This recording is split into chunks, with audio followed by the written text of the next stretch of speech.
into the staff reports. So that being said, are there any further changes to the agenda? Seeing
Agreed.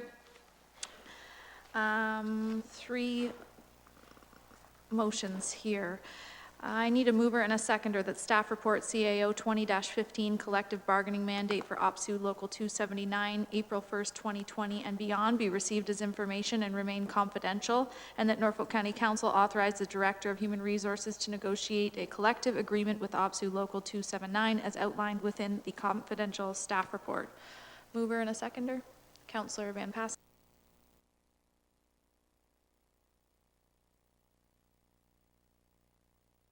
Motion is that closed session memo be respecting litigation updates be received as information. Mover and a seconder, please. Councillor Rabbits, Mayor Chop, and all in favor.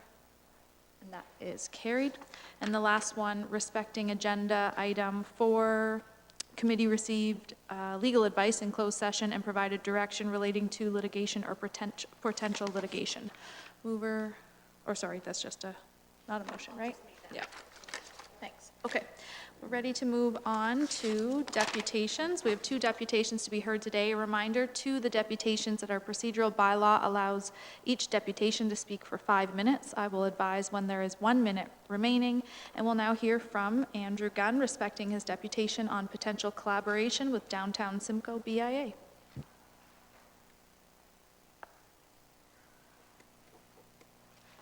Can you hear me, Andrew?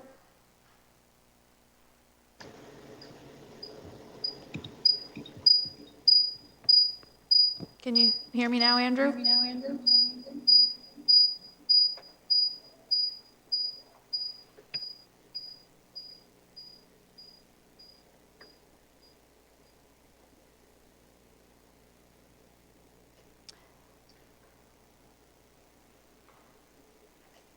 Yeah. Can you hear me now, Andrew? Oh, we cannot hear you. I can see your...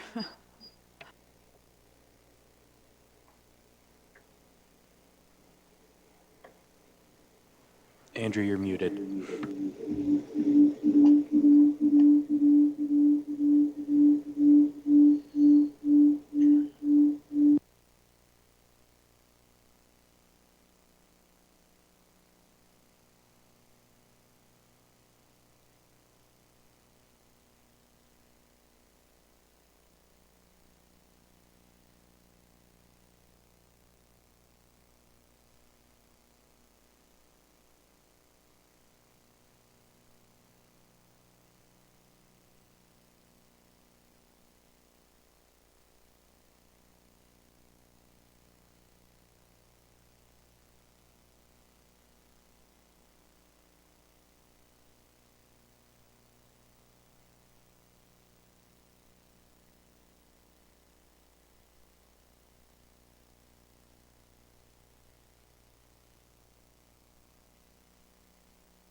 Can you hear me now, Jacob? I can hear you now, Andrew. I think you're good to go ahead there. Okay.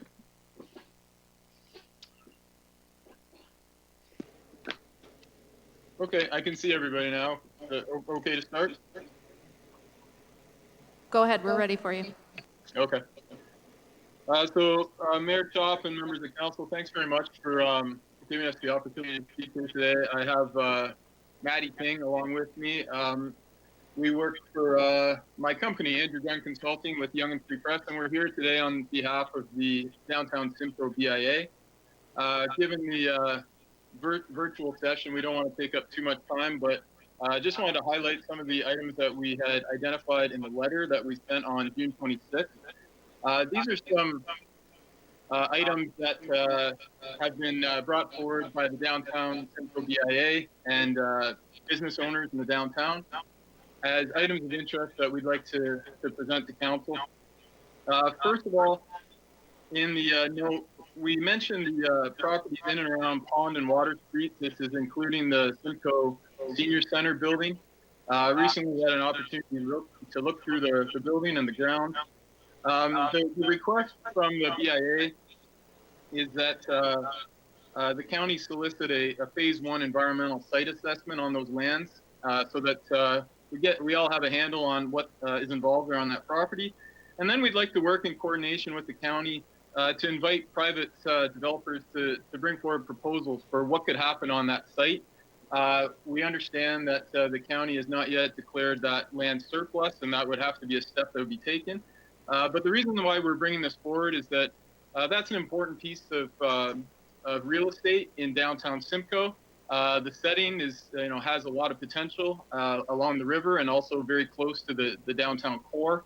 And we think that there's an opportunity there to invite proposals and see what can be imagined for that site. And we hope that the council will look at that opportunity.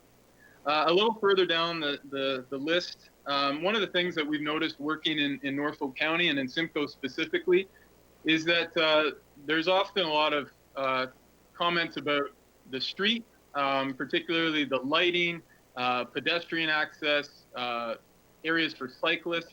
And we just wanted to raise with Norfolk County Council the idea of implementing a complete streets policy for the community. This is something that's looked at nationwide. There's a website that's called completestreetsforcanada.ca that acts as a good reference. And there's many municipalities across the country that have adopted this policy. I'm sure some of the members of staff there are aware of it. We're familiar with this in St. Thomas, where we've done a lot of work recently. The complete streets policy is basically an approach to urban renewal, where every time a municipality has the opportunity or obligation to improve the streets in the area, they take a complete look at that and how they can unify the lighting, the aesthetics, the infrastructure, kind of everything to do with the street. So we just wanted to encourage Norfolk County to take a look at that. I think it'd be something that'd be beneficial for the community. Further down the list in our letter, we mentioned that coming out of the pandemic, the county may wish to consider establishing a community activation fund. And that's just our name for a little bit of funding that may come as you see some of the stimulus funding come from upper levels of government, that we could potentially direct toward what we refer to as pandemic-proof pieces of arts and culture.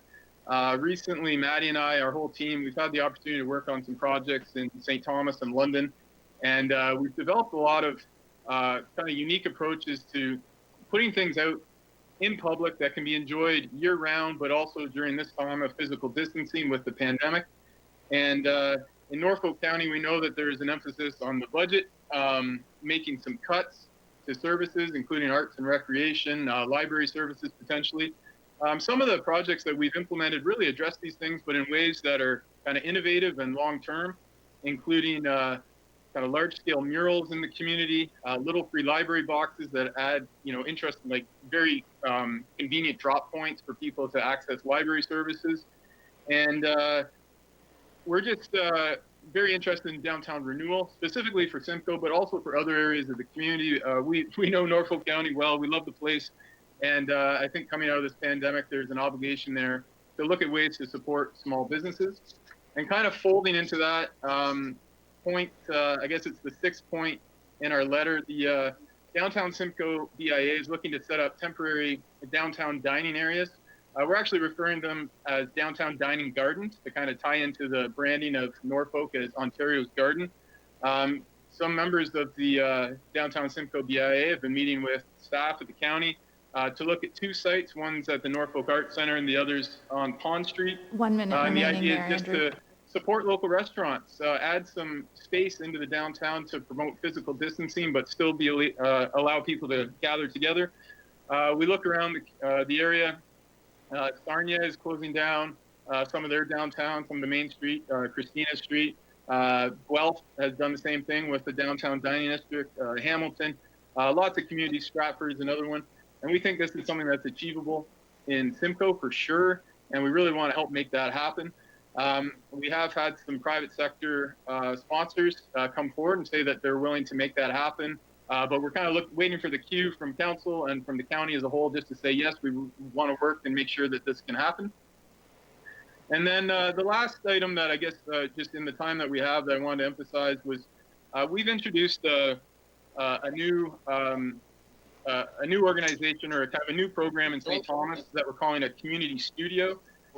I'd encourage all the members of council. I know that you're very aware of things happening in other communities, but take a look at an organization called City Studio. It started in Vancouver. It's moved across the country, and right now we're looking at adopting a similar model. We've provided funding over $200,000 to set up a community studio in St. Thomas, and this is a way to get communities to look at challenges and then bring people together to find solutions. So in the short amount of time that we have, those are the items that I want to bring forward to council, and be happy to answer any questions that I can. Thanks, Andrew. Any questions to the deputation? Councillor Taylor. Thank you, Chair. And through you, Andrew, you said that you, well, I also know you were soliciting some donations from the private sector, and actually just given everything going on with business right now, I'm wondering what the tone out there with private sector donations has been like. I know it's tough for you guys to begin with, and just curious, get a little update on that.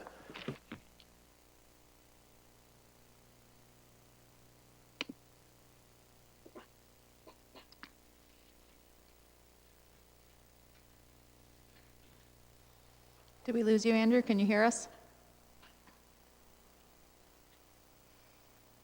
Oh, can you hear us now, Andrew? Yeah, I can hear you now. Yes. Okay, Councillor Taylor was just posing a question to you about status update on collecting donations in the community from the private sector during COVID. Sure. So, as you can imagine, this is a challenging time to raise money, but I've been through this a few times. It's reminiscent of the financial collapse in 2008, 2009, 2010, that period of time. The most important thing is that I think you have a very strong community there, people who are interested in supporting not just downtown renewal, but the community generally. But I think right now there's been a disruption. And it's not just the pandemic, it's just kind of the political atmosphere in Norfolk County right now. So what we're asking is really for the help of council to kind of set the tone here and give some direction to the community, kind of a little bit of leadership to say, these are things that are important to us. We want to see our downtowns prosper. We want the small businesses to be able to endure through the COVID pandemic, and hopefully become stronger through the period. So what we're looking at is making these little additions to the downtown to help increase foot traffic, get people downtown. One of the things that we've done in St. Thomas recently is to add murals throughout the downtown, plus looking at an augmented reality app that really will kind of encourage younger people to come downtown and use the area. And these are similar things to what we want to build in Simcoe. The most important thing right away, though, is the downtown dining areas. And I do have Maddie there with me, and if there's an opportunity, Maddie's just finished high school.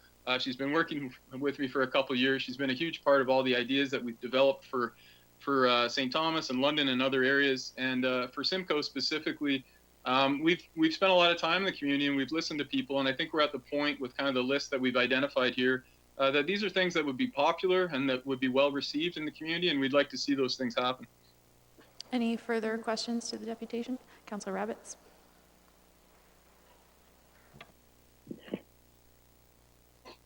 Here we go. Thank you, through you to Andrew there. Thank you for the letter and for the work to date, Andrew. I know you've had a lot of consultations with business owners and different members of our community, and I was hoping for a little bit more information about, exactly how much work has been put in to arrive at this point where we've drafted this letter. I know you've been hired as a consultant through the BIA to do mural projects, to fundraise, and you've also taken on the onus of being an organizer in partnership with the BIA to have some of these early conversations. And I just wanted to position the letter that we're receiving today. It isn't solely from yourself as being the author. You've had a lot of consultation with the community to get to this point, and I wanted to provide you an opportunity to mention some of their names, mention maybe some of their backgrounds, because I know that this has been a work in progress for some time now, and it hasn't been just one or two meetings.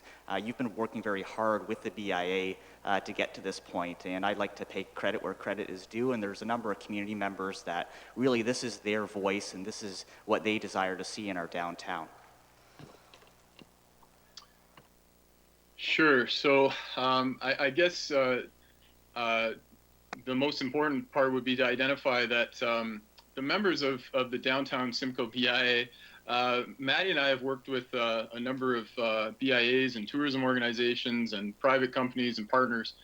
And I really believe that the group that you have right now on the downtown Simcoe BIA, that is a dedicated group of business owners and community members who really want to make these things happen and these kind of make positive change in the community. So I would highlight Cam Carter, who of course has a long-standing business there in downtown Simcoe. Jess Bomarito at Groundswell. Jess is just a wonderful individual and very high on the community and improving the downtown, and brings a lot of ideas to the forefront. Tiffany Neese, who runs Sloss and Molasses downtown, some great ideas and great input from her. We've also benefited from listening to members of your agricultural community, and we can really divide this whole process into before COVID-19 and after COVID-19, because beforehand we were set up really with a lot of the large agricultural operations in the area for them to provide some sponsorship dollars and donations to the BIA in collaboration with our partners to bring these projects about. But like everybody else, we kind of had to pause there for a moment through March, April, May, and figure out how to proceed. So this letter really is kind of the distillation of all those conversations with a very diverse group of people in the community, from small business owners, BIA members, farmers, as well as some of the seasonal workers in the community who we had a chance to talk to last fall. And we've tried to take a comprehensive look at what we can add in downtown Simcoe. And the incredible thing is that there are a lot of neighborhoods that we visit all the time, and it's not always about massive amounts of money going into projects. In fact, that's often not the case at all. It's just a coordinated effort around some key strategic investments to beautify the area, to encourage business owners to take a shot at opening a business or adding to their business.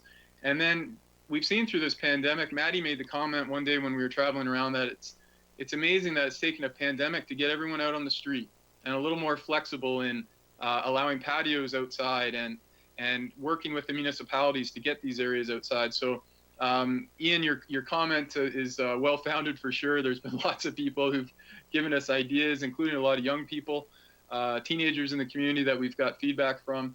And this letter highlights what I think is achievable and wanted right now.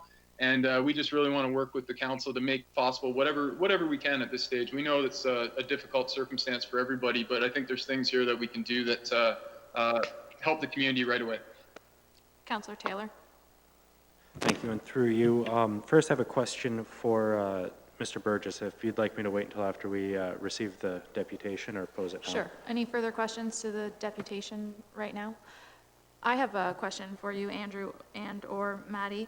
So when we look at, I know I was privy to a conversation way back early in COVID, Andrew, with you and a few of the other BIA members with regards to connecting with Mr. Burgess on Pond Street. So maybe I can actually pivot and direct that to him. But the dining garden concept, what is it that you're looking from council? So, Amy, you'd be aware of what this looks like in some of the other communities around the area. So really, if you look at downtown Simcoe and think generally of some of the restaurants there, I know at some point here, I know some of the provinces moving into stage 3 and Norfolk or Haldeman Norfolk will get there soon, I'm sure.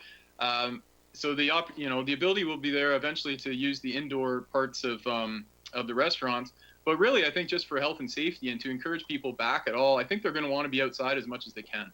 So what we've seen in Hamilton, Stratford, for example, is restaurants being able to utilize public space to allow people to sit outside and eat. So whether that's getting takeout from a restaurant or actually being served out in a public space, we've seen both.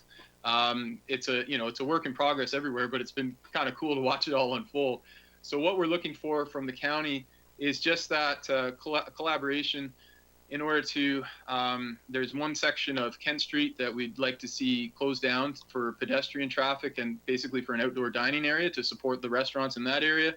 And then also kind of on the lawns at the Norfolk Arts Center, which is an easier location to manage in a lot of ways. And to have picnic tables go out there. I brought in the reference to downtown dining gardens because just because of the Ontario Gardens theme, and we'd like to have some flowers and planter boxes put out just to make them attractive areas. We've built a lot of Muskoka chairs that we want to get out in the downtown, plus some outdoor ping pong tables, stuff like that, just to make it kind of a festive and inviting atmosphere, while at the same time recognizing that we have to maintain the cleanliness of the area and physical distancing throughout, all those requirements that the health unit's going to want. So what I'm really asking for is for the county just to go through that process as other communities have. It's a little annoying to figure some of these things out, but between the BIA and the county and the health unit, I'm sure that we can do that just like every other community has, and support the restaurants in this way during the pandemic. Yeah, I'm certainly familiar with a couple other areas and their concepts, and I have thought of the idea fondly for Port Dover, and I know there were some early discussions about doing something like this around Powell Park in Port Dover, and then it really just came part of an issue based around the contingency or more proximity of where the businesses are. So I do think that Simcoe is more of a primed area for something like this. I've noticed other communities have done maybe just a day or two in the week. Is that something you've given consideration to, or are you talking about like a permanent road closure for, longer durations? I think the goal there is to do what makes sense for everybody in downtown Simcoe. So Sarnia is an interesting case where they've decided that they're going to close down the main street, so Christina Street, on Friday afternoons, and then open them up again on Sunday evenings. So they've taken a weekend approach. Some of the other areas in Stratford, for example, they have a large public space right in the center of the town, and they've just made that kind of the permanent dining district. So for Simcoe, I think in the case of the Art Center, that's something that it can just be there all the time. On Kent Street, there may be some consideration to hours, and you'd want to tie that with the hours of the restaurants in the area, and then also what's convenient for people who use that area downtown. Any further, Councillor Columbus? So Andrew, what I get from your presentation here is that you're looking more for cooperation and support from the municipality rather than a financial handout.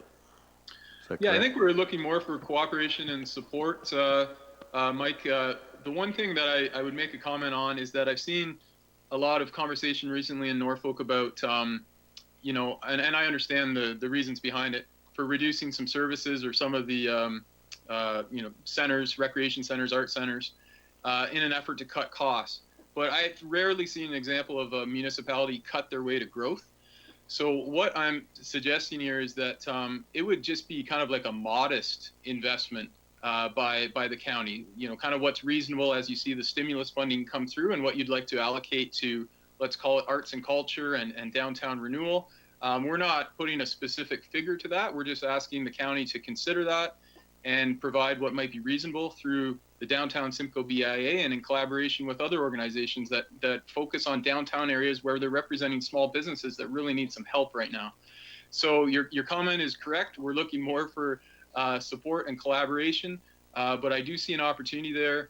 If the county can provide some funding in this direction, we would be happy to utilize that. And I also want to say that it helps when we're trying to attract private sector donors and sponsors to know that the county is moving in lockstep. That's a private-public partnership, and there needs to be that trust there, because you'll lose private sector donors really fast, and I'm afraid that's happened a little bit in Norfolk from the conversations that I've had. When things get closed down, and people who donated money to those things become alienated as a result, that's a difficult thing to recover from. So what we're asking is just a little bit of partnership here with the county. I don't see it as a huge financial contribution, but maybe a little bit to support our downtown areas, not just Simcoe, but across Norfolk County, to help these businesses kind of transition out of the pandemic. But again, that's up to the council and what you'd like to do. we're happy to soldier on with all the things that we're trying to implement and work with private sector partners to do that. But I think it would be a good move from the county, so I'll leave that up to all of you. Okay, thank you. Not seeing any further questions, so can I have a mover and a seconder to receive the deputation for information? Councillor Taylor, Councillor Columbus, and all those in favor, and that's carried. Councillor Taylor, do you want to discuss with Jason Burgess? Yes, through you, Jason, I was just hoping you would update council on where we're sitting with those downtown dining areas. I know a lot of work has been put into it at this point, so just an update would be great. Thank you. Through the chair to the councilor and to council. We have done an internal circulation for the closure of Kent Street, so each department has the comment on that. Emergency services, roads, all department gets a comment on that. Comment period was ending yesterday, so we are trying to move forward with that closure.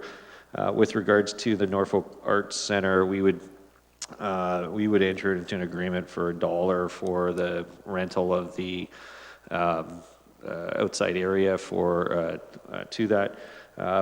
There was maybe a misunderstanding, and that's been clarified with the BIA. We don't really have picnic tables and stuff that we can provide, but I believe the BIA was sourcing that from another source. I do agree with the presenter. I think when you look at other communities, they do have various planter boxes that shows when the road is closed for pedestrian use. It's not those big orange "do not enter" type of signs. We also don't have those, but we would certainly work with any group to ensure that when we develop that closed pedestrian area that it's aesthetically pleasing. So we'll try to work with the BIA on that. So we hope by the end of this week we can have the closure for Kent Street formalized. And then the BIA can start to pedestrianize that area. Councillor Columbus? Just to Mr. Burgess, I'd like an update on where we are with the senior center building on Pond Street and this indication that perhaps we should be doing the phase 1 environmental assessment. And has that building been completely vacated by the users that you've used it in the past, Mr. Burgess? Through the chair to the councillor, the building hasn't been vacated. It's been vacated for COVID-19 reasons, but not for stoppage of use reasons. There's two issues with the building. There's the site environmental issue if we were to sell it. More importantly, though, if we were to continue to use it, there's hazardous material inside the building that we need to address. There's been some preliminary estimates to correct the mold issue, but we have not moved forward on that. So at this point in time, we're just not occupying the building for COVID reason and for interior health reasons, not because we've stopped, not because we're planning to do something else with the building, though we just don't think it's functional for its previous usages right now for health and safety reasons. And I believe there's a third issue, the heritage designation. Yeah, that would be if it's a sale transaction, but to continue to use it in its current use, that doesn't impact it. Thank you. Any further questions to staff? Mayor Chop? Well, actually, I just wanted to commend staff now that we're talking about the downtown dining areas, and I don't think it's really come up at council, but I believe Council Martin, you can probably speak to this as well, that the patio expansion process in Norfolk County was probably one of the least red tape bureaucratic experiences ever in the history of Norfolk County. So I want to commend staff, especially our clerks department. I believe that was strongly behind all of that. It was such a welcome sort of I think, change for business owners that were shocked at how easy the process was. And I'd be lying if I said it didn't make me feel a little bit good when I read articles about surrounding municipalities that are still struggling with getting those approvals and seeing how Norfolk actually pulled this one off the right way. So I think we are on the right track here. Thanks. Councillor Taylor? If there aren't too many more questions right now, I'd like to entertain a motion, if that's okay, that staff work with the Simcoe BIA to prepare a plan for the Pond Street building and that the plan be presented to council for approval before the property is declared surplus. Is there a seconder for that motion? Councillor Huffman, any further discussion on that? Sure. I think the building is supposed to come to us to be declared surplus sometime in October. October, November is what I've heard. I don't know if you have a firm date on that, but it'd be great to have that plan in place before any surplus declaration. Yeah, we wouldn't, sorry, through the chair to the councillor, we would not declare surplus without having a plan for council to review. The September and October timeframe, I believe, was the original timeframe we were looking at. Something happened around March 12th that may delay that timeframe, but I think it provides us a little bit more time to work with, to provide some options to council on how to move forward with that building. Mayor Chop? Okay, so I just want to clarify. So there's something still going to come back to council first for, okay. Any further discussion on that motion? Do we want it read out again to work with staff? That staff work with the Simcoe BIA to prepare a plan for the Pond Street building and that the plan be presented to council for approval before the property is declared surplus. Okay. Seeing no further discussion, all in favor? And that is carried. Okay. All right, thanks, Andrew and Maddie. We'll move along. Our next deputation is from Jim Greenwood, respecting staff report CES 20-08 Pheasant and Rabbit Program. Just a reminder, Jim, you've got 5 minutes, and I'll let you know when you have one remaining.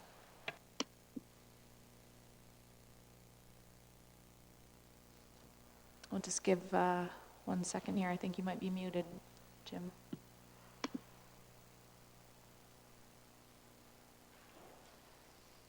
Can you try again? Nope. Just give us a minute there.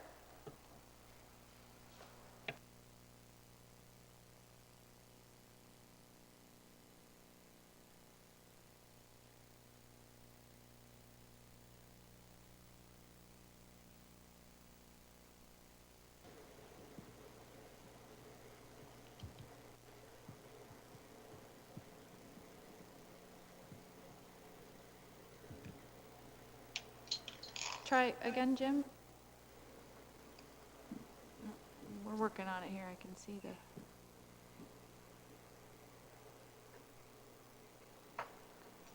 He has to unmute on his end. Okay, can you text him?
Jim, can you hear us?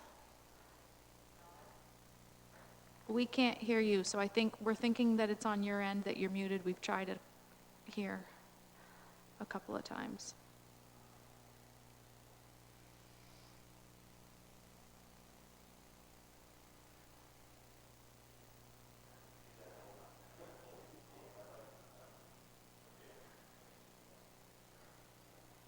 No, still nothing.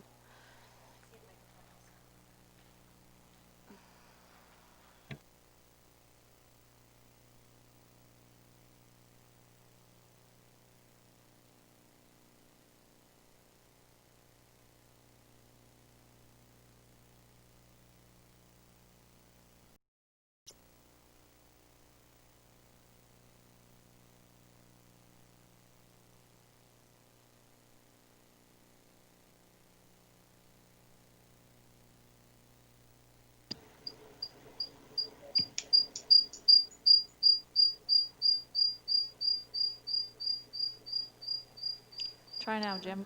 Otherwise, we might end up giving you a call. Me now? Yes.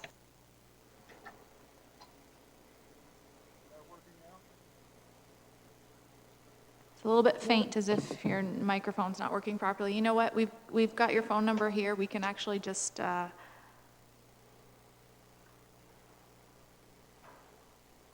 gonna try one more. we'll give you a call, Jim. How's that work now? Not great. A little bit better, but Not great? we're gonna give you a quick phone call here. We'll use the camera if you like. We'll get you to stay muted and then give you a call. We've got hopefully a current number for you.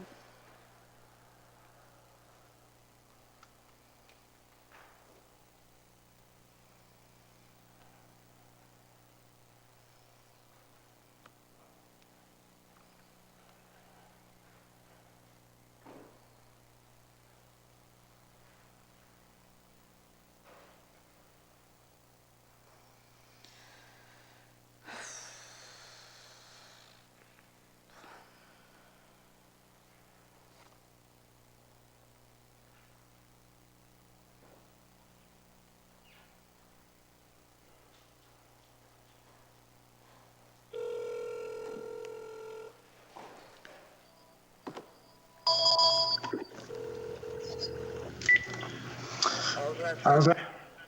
Okay, I'm gonna hook you up here on speakerphone next to my microphone, and you can take it away. You've got 5 minutes, and I'll let you know when you have one remaining. Okay, thanks very much. Good afternoon, Mayor Chop, councilors. Thank you for giving me this time to speak once again on Norfolk's municipal licensing and pheasant program. For the record, my name is Jim Greenwood, a resident of Norfolk County and president of the Long Point Area Fish and Game Club. Since my previous deputation on June 9th, I've had a number of calls with county staff, I can't hear you. the culmination of which is the report before you that I have had opportunity to review. I appreciate the effort staff put into the making of this report, and thank Norfolk County for recommending that our club assume the management of the program. Jim, I think now the problem is you're not muted at home. There's a bit of feedback. So if you shut down your computer, we'll just do it over the phone. Sorry to interrupt you there. Stand by. Stand by.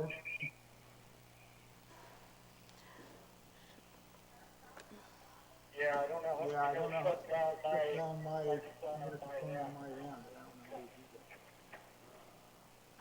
You're probably just entirely safe to walk away and take the phone call somewhere else. I'll keep you on the microphone here at council. Okay, how's that now? Better. Let's try. That's better? Okay. As I mentioned, I appreciate the effort staff put into the making of this report, and I thank Norfolk County for recommending that our club assume the management of the program. I believe that the program can remain viable and that our club can commit to the volunteer time needed to do so. I also believe that there is support from both residents and non-residents of the county who buy the licenses, ensuring that there will be funding available for future hunting opportunities. But with that, I respectfully ask council to accept the report as tabled. Thank you. Thank you. Any questions to the deputation? Councillor Michelli. Thank you, Madam Chair. Jim, it's Tom Michelle here.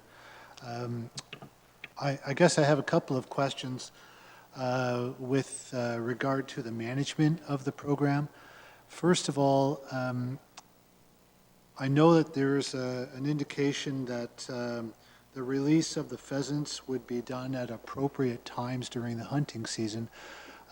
What I think is perhaps missing, and I am referring to the staff report on this right now, but I'm wondering if you could comment on what I think should be in there as well is the appropriate locations. And the reason I ask this is that periodically I get concerns from constituents that pheasant hunters are on their property, they are firing their weapons within close proximity to other people, and I'm just wondering if there is some consideration for emphasizing the specific locations. Well, I think you have to appreciate that the majority of the release sites are Norfolk, or should they say Long Point Conservation Area properties, where hunting is allowed and has been for a long number of years. I believe there's 3 properties that are county-owned where hunting takes place. And to my knowledge, the hunters that are there are acting responsibly and ethically, and yes, there is sound, and I dealt with that when I was a conservation officer on properties where people would move into an area or living adjacent to or nearby and heard gunshots, and were concerned about that, but the fact remains these were legal hunting, open areas for hunting. We certainly try to find properties that we're not going to run into those kind of problems. And I think the properties that we have now, for the most part, have been very good that way. We don't seem to have had those problems certainly expressed to us, and I don't believe there's been any indication of violations that have taken place or any other concerns of safety. So I do recognize your comments, and if we will be looking at additional properties or other properties, we certainly will keep those in mind. Thank you, Jim. So pursuant to that, then, if there are residents who are concerned about that or who have, frankly, some complaints about it, again, I have had a few in the past, where should they direct those concerns?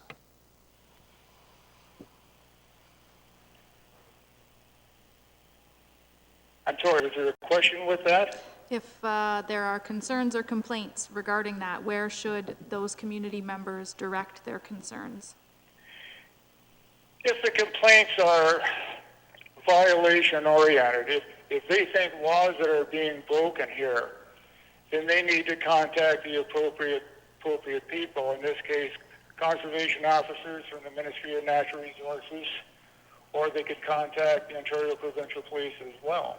If it's just a matter that they're unsure of what's taking place in terms of the hunting, our executive contact information is on our website. They can reach us directly, and we can speak to it.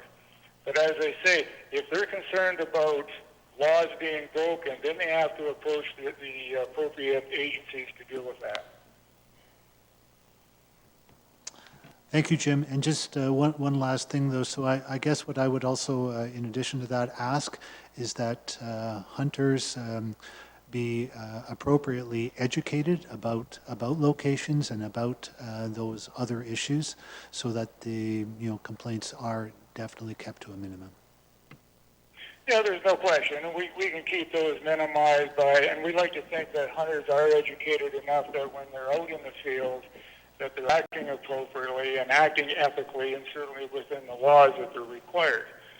But if they wanted to contact one of the executives or me personally and have a chat, I'd be more than happy, and I know the others would too. Councillor Columbus.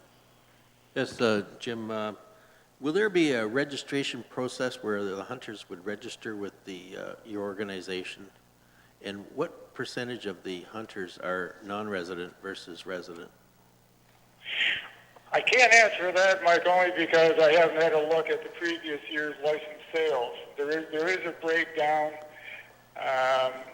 indicating exactly how many people are outside the area compared to residents, but I don't have that information. We will, certainly in another year, we'll be able to table that information and a report to council after this fall's hunt. But I know it is significant. There's a number of people from outside that come to Norfolk County to buy licenses.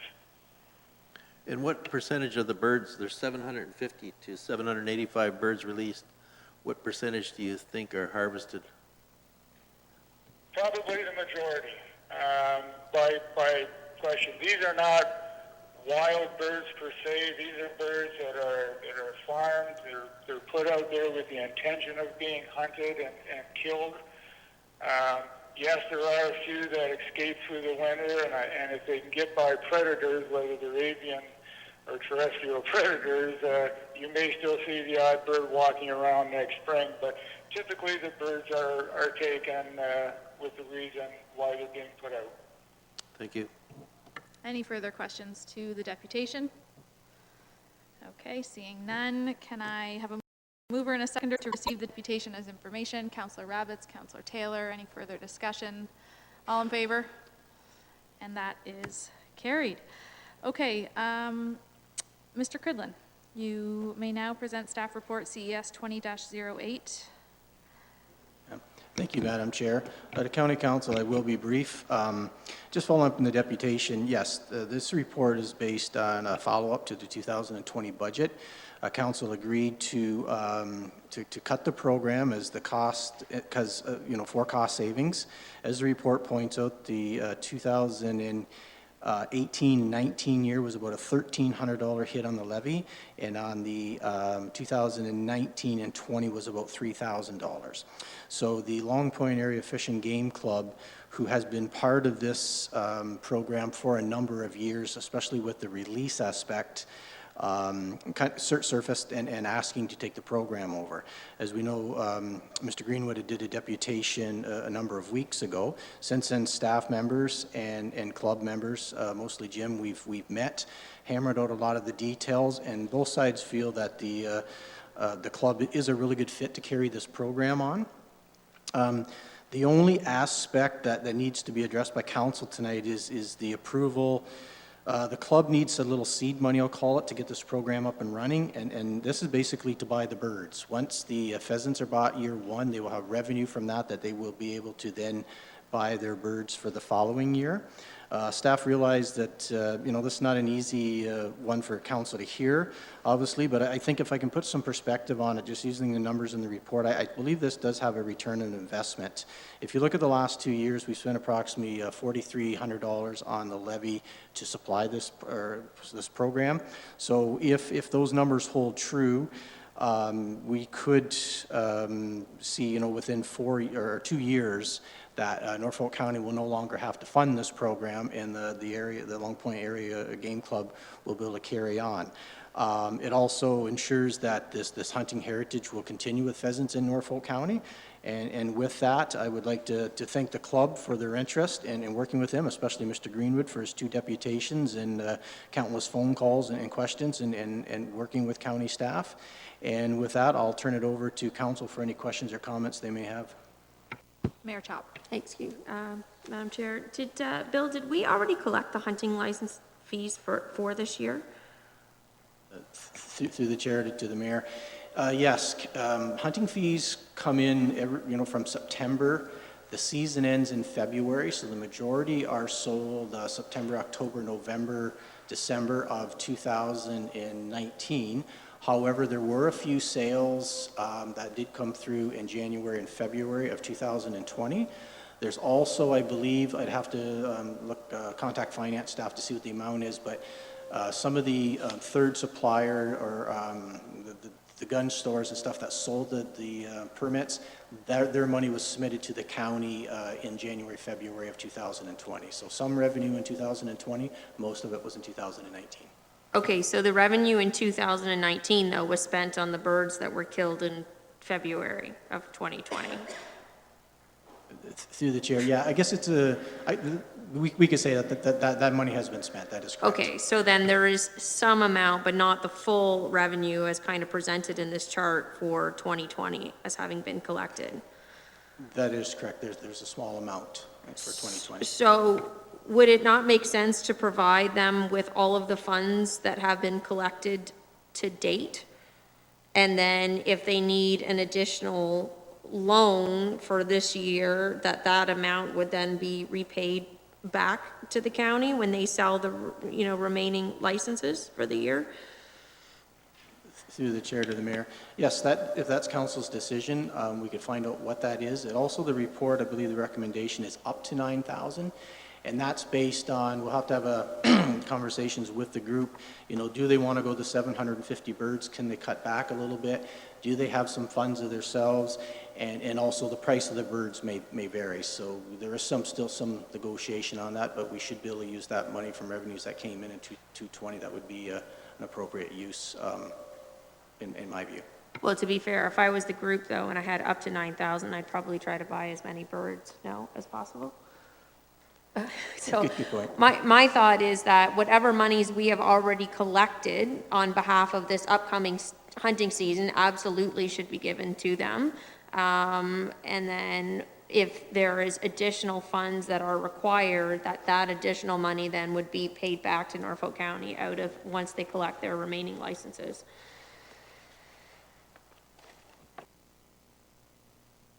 Councillor Van Passen. Thank you, Madam Chair. Yes, some of the licenses, generally speaking, first in Councillor Columbus's question, when I looked at the stats, it's roughly half and half resident and non-residents that have been historically buying the licenses. And maybe Mr. Greenwood could give a nod, but Pelee Island has shut down their annual pheasant hunt due to the COVID situation, so I'm expecting a much higher percentage of non-residents this year because Norfolk County would be about the only place in southwestern Ontario where you can have public land to go hunting for pheasants and that type of thing. We have a group that's willing to take over a money-losing proposition, take it off the county's hands. They were not able to fundraise to raise the initial sort of startup funding because of the whole COVID situation. And again, sometimes I look at things, there's a difference between an expense and an investment, and a one-time investment to get this group and take it over, all they're really looking for is the money to front the birds. Half of that we've probably collected already because of the late payments of the some of the consignment sales of the licenses. If you take the money we collected plus how much we expected to lose anyway, we're probably at the 9,000 anyhow. And it's a one-shot deal. We're done with it, and we never have to worry about it again. And it sort of gets the program going. And to eliminate any worries, whether we just pay the bill for the actual pheasants rather than handing it over to the club and having a third party, then we're guaranteed we know what we're paying for. But any option to get this thing going, because I think we should have had the Economic Development Department have a little input into this report, because this is the type of people who come down here. They enjoy the beautiful woodlands and savannas of Norfolk County. They hunt some pheasants and they spend their money here, and they're not cheap when they're coming down pheasant hunting, and I'd like to bring a few more of them down. And it's good to get our restaurants and that kind of thing going again this fall. And I look forward to be able to say that we're going to have the only active pheasant hunt in southwestern Ontario this year. So, I hope council can support the staff recommendation, and actually I would move the staff recommendation, and we can have a motion to just debate rather than just talk in glorified terms. So I'll move the staff recommendation as presented. All right, that's seconded by Councillor Columbus. I have Mayor Chop up next, and then Councillor Columbus to speak. I guess my only concern is that the Norfolk County taxpayers then are subsidizing pheasants for out-of-town residents. That said, I do appreciate the economic development piece, which is why I could see providing them with some funds. But when we look at something in the past, like the Port Dover Medical Center, where funds were given to an organization and there was no accountability for it, if the Pheasant program doesn't succeed after this year being run by this group, then what happens next year? They come forward for another 9,000? What's to ensure that this is, you know, what we're giving them now, and then this is the end of the story, as opposed to giving them the money that we've received for the licenses and then collecting that additional fund, those additional funds back. And then if we need to do it again for a new organization in the future, well, then we have that ability to do that. Well, that's why I was suggesting that we, rather than give the funds to the club, we'll give it directly to pay the bill for the Pheasant, so we know exactly what and whether that's staged out. I don't know how they normally do it, whether they paid them up front or they paid them as they released them, but then you know exactly what that money's going for. And again, if you, we would have paid that money out anyway, except we lose money doing it. And so in a couple of years, it would have cost the same amount. And this is a one-shot deal, and we're done with it, and hopefully they'll be very successful, and they'll be expanding the operation. They'll be doing all those great and wonderful things that that club has been knowing historically to do for how many years? 50 years already they've been around. So, you know, I got great confidence in them. Sorry, Councillor Columbus, I'm just going to let the Deputy Clerk jump in here for clarification on something. Thank you. Through the chair, just to the mover and seconder. The recommendation in the staff report has wording that says in an amount to be determined by council. Can I get confirmation that that can be removed and that you're basically making a motion that the one-time contribution of up to a maximum of $9,000?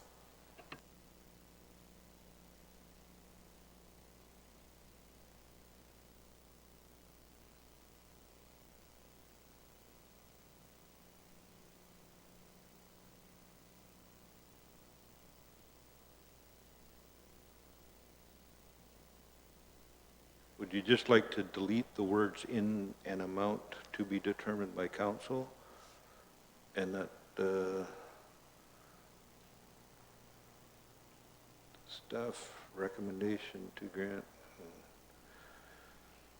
sort of want that staff work with the Fish and Game Club for a one-time contribution to a maximum of $9,000 for the purchase of the Pheasant? Is that, maybe Bill could help me out with a little bit, because they've been in quite a bit of discussion on how to get there, right? So. Yeah, through the chair. We could, because even with the, just to clarify, and I'm hoping I am correct, any sales, most folks would buy their permit in the fall of 2019, which would cover their permit for the fall of 2019 plus the 2 months in 2020. And then there have been no permits, to my knowledge, sold yet for the 2020 and 21 season. So I guess what I'm getting at is there would be money left over from 2019, as the mayor had mentioned. And then the ticket sales, or the permit sales would really speed up in September and October when season was. So that's when the bulk of the money would come in.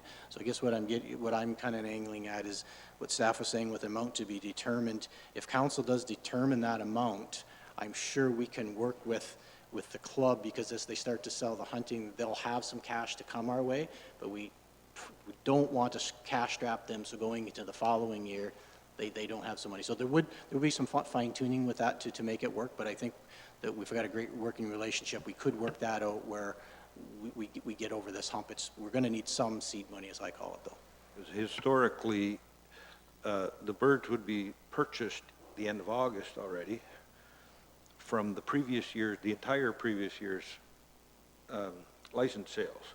So, you know, they use the sales from 2018, purchased the birds for the 2019 hunt. The sales from entire 2019 license sales would have been used to purchase the birds in 2020. So the county has the money collected from last year's licensing to purchase birds for 2020. And I guess what we're suggesting is that we just use that money that we collected to purchase birds in 2020, purchase the birds with them, and starting in the fall of 2020, the Fish and Game Club will be collecting licensing fees to purchase birds in 2021. We just need that one shot to get the whole game rolling here. Councillor Columbus. Yes, I would support taking out in the amount to be determined by council. As the seconder of that motion, I also wanted to say that this is economic development. And knowing the history of the organization, the Fish and Game Club behind it, I believe that they will succeed. Thank you. Mayor Chop.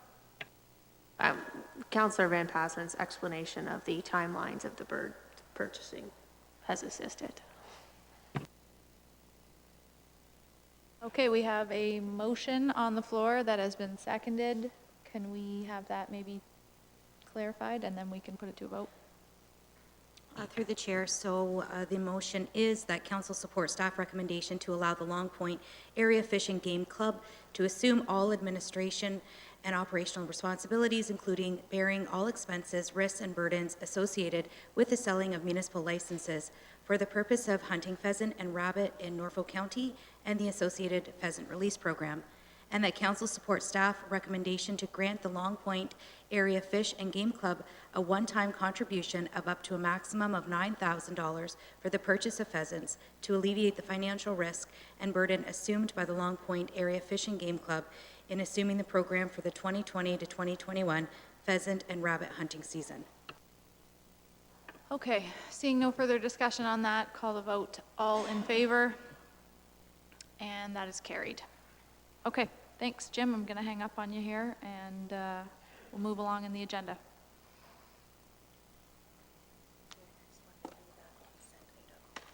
Okie dokie. Thank you.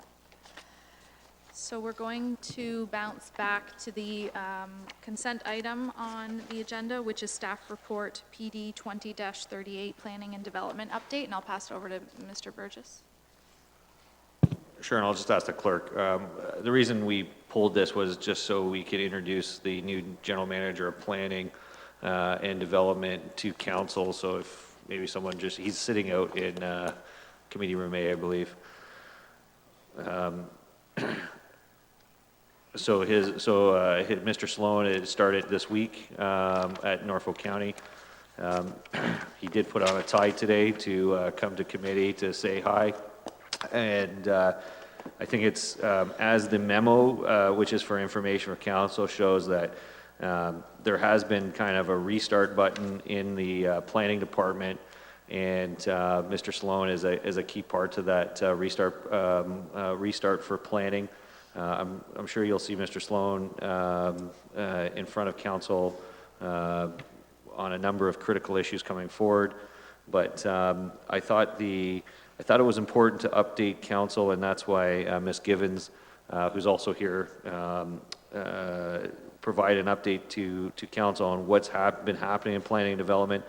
There was some hiccups. Council knew that there were some challenges in that department. I think this memo provides some good insight to how big some of those challenges were for that department. But I think we're on much better footing at this point in time as we move forward. So I just wanted to introduce Mr. Sloan, and if there's any questions for Mr. Sloan, or if any questions for Ms. Givens on the actual update memo, then we can take it from there. Great. Questions from council or do we want to go over the report? No. To Tricia. You want to ask a question, or you want her to go over it in full? Give a summary. Okay. Mayor Chop, go for it. You remaining in the other room? She was on the screen here.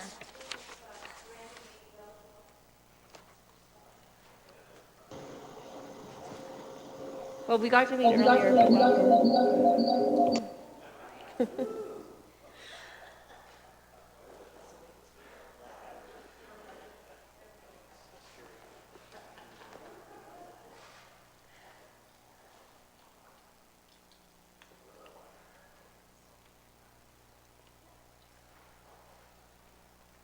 Is she?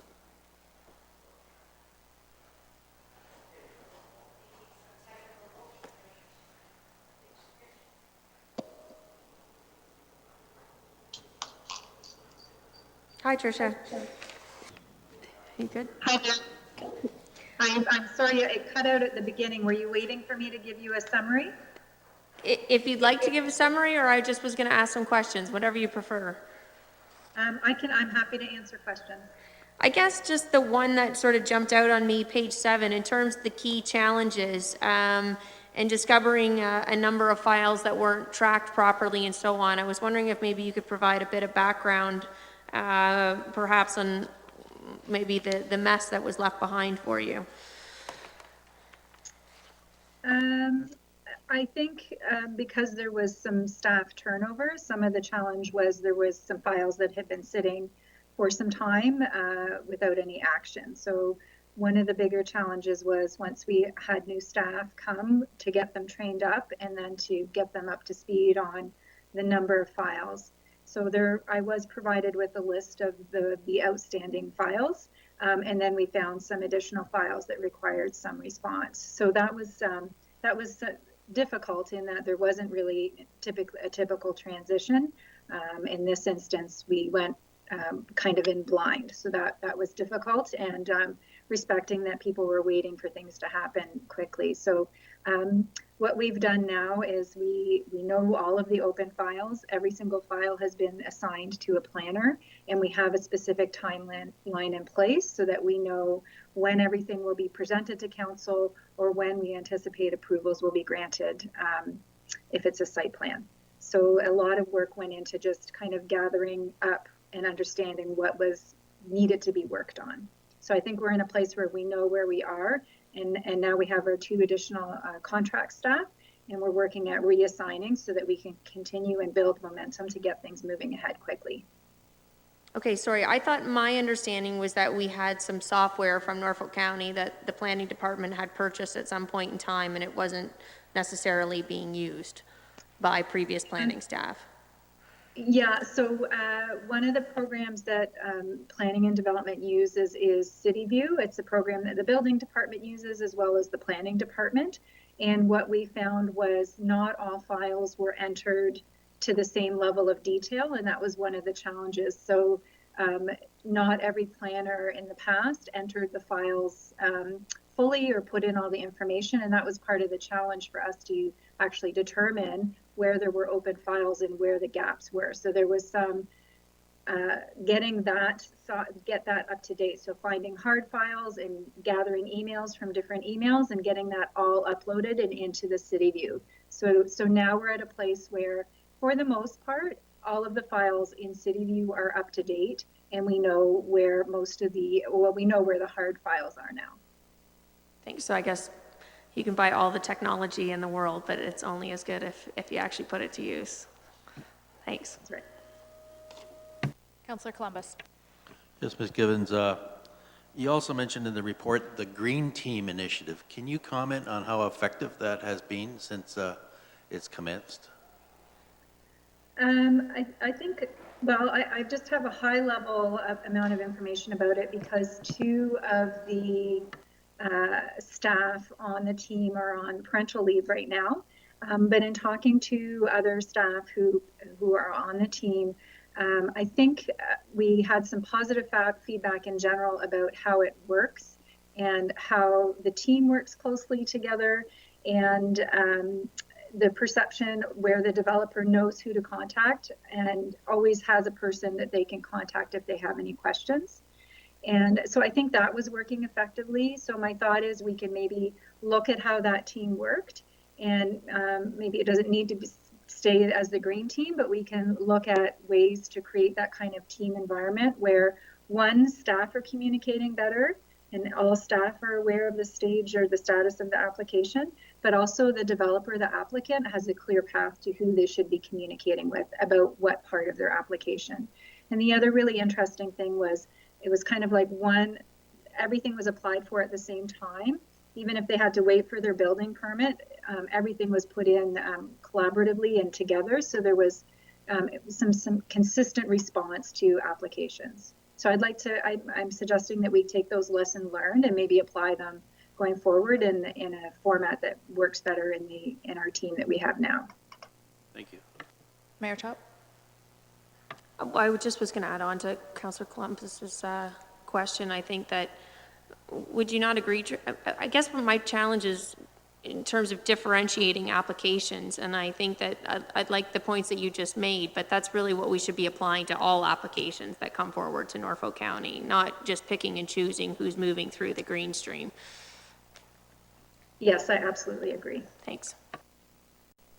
If there's no further questions, I have a question. First, I wanted to make a statement. I read in the report on page 9 how you had been sitting in on all of the pre-consultation meetings. I don't know how efficient that is or isn't. I know your report says that it is, but for me, it gives me a little bit of peace of mind knowing that someone in that position has their finger on the pulse generally for what's happening with incoming projects. So that's a comforting thought for me. I too would like to go back to page 7, Mayor Chop mentioned in key challenges, and specifically the last sentence there. In fact, some files were completely missing and had to be located. This council has already participated in a time lapse on a planning file, and it unfortunately went off to LPAT out of our hands. So when I read this, that was a very frightening sentence for me. Is there anything that this council needs to be concerned about any files that have been long overdue sitting on a desk somewhere? At this point, no. Like I mentioned, we've charted out every file that we're aware of, and I have a clear vision of when we can expect to bring everything forward and when every single application will be before council. And so that's being communicated to the applicable the developer or the applicant, so that they have an awareness of when we're taking it forward. But it was difficult in the beginning. I will say that to track down some of the files. Well, thank you for cleaning that up. Any further comments or questions, Mr. Burgess? Yeah, just through the council, I think Trish is sometimes modest. Some of the stuff that was put in, I would consider business basics that were missing from the department.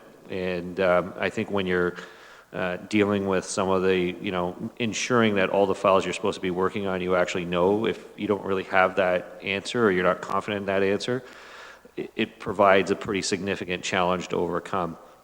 So for those around the council table, Trish was part of the planning department for a number of years. Took another opportunity within the corporation and has moved back to the planning department. I would just like to, thank her for the amount of work. A lot of stuff goes on behind the scenes that no one actually sees. So I think she has really stepped up that department into, a more functioning department going forward, so that Mr. Sloan, when he comes in, he's not having those same challenges going forward. So we'll see more coming out of the planning department. It's a key department for us moving forward for economic growth. And some of the items that we're talking about here, as far as being more effective on pre-consultations, that's something developers look at. Having Trish in those meetings provides confidence not only to you, Councillor, but also to the developers when they're going through those processes. So I'd like to just say thanks to Trish and her team for putting in a fair amount of work to get the department back up and functioning at a higher level, and that I think we'll see a lot more positive news coming out from the planning department over the next 6 months and 12 months. No pressure on Mr. Sloan as he steps into his new job, or Trish and the rest of the team, but it has been, I think, a good news story that's been kind of not really told here. So we are at the beginning stages, and I just want to thank staff for all their efforts. I guess before we move on, Mr. Sloan, do you want to make any comments or say? I don't want to put you on the spot here, but welcome. And sure. Thanks for the welcome through the chair to everybody. I'm very excited to be here. There's a lot happening in Norfolk County. And I was going to echo the same comments that were just made. Just in the last day or two, there's some amazing things that Planning and Development Division is doing to keep the development process going under the circumstances. There's a lot of challenges, but I'm definitely looking forward to working on further enhancements, efficiencies, definitely working with everyone and working with the community, working together. excited about the future. Thanks. Great, well, thank you. Welcome to Norfolk County. We're happy to have you. Staff, after that, you want me to keep moseying on with my, actually, Councillor Van. Right, sorry. The recommendation printed on page 10, that report PD 20-38 be received as information. Mover and seconder, Councillor Rabbits and Councillor Michelli. All those in favor? That is carried. Great. How about just a 10-minute break here? We'll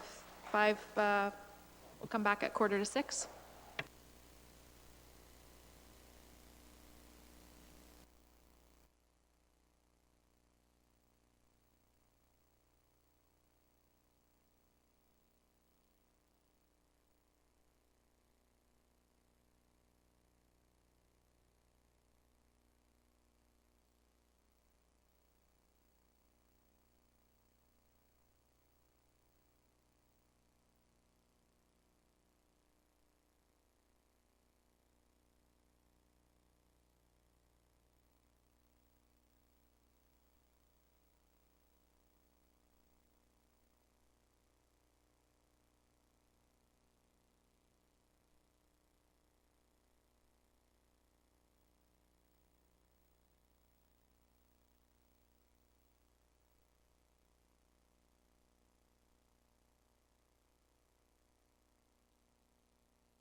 parking and beach access point updates. Staff to present. Mr. Cridlin?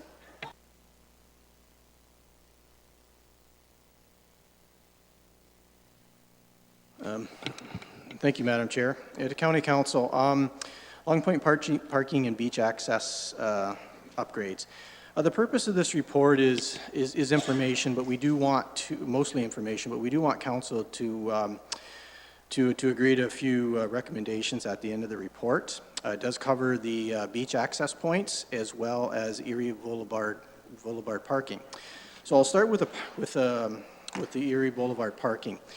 Just a little history. In 2010, due to traffic concerns on both Beach and Woodstock Ave, the council at the time added 163 additional parking spots to the north side of Erie Boulevard.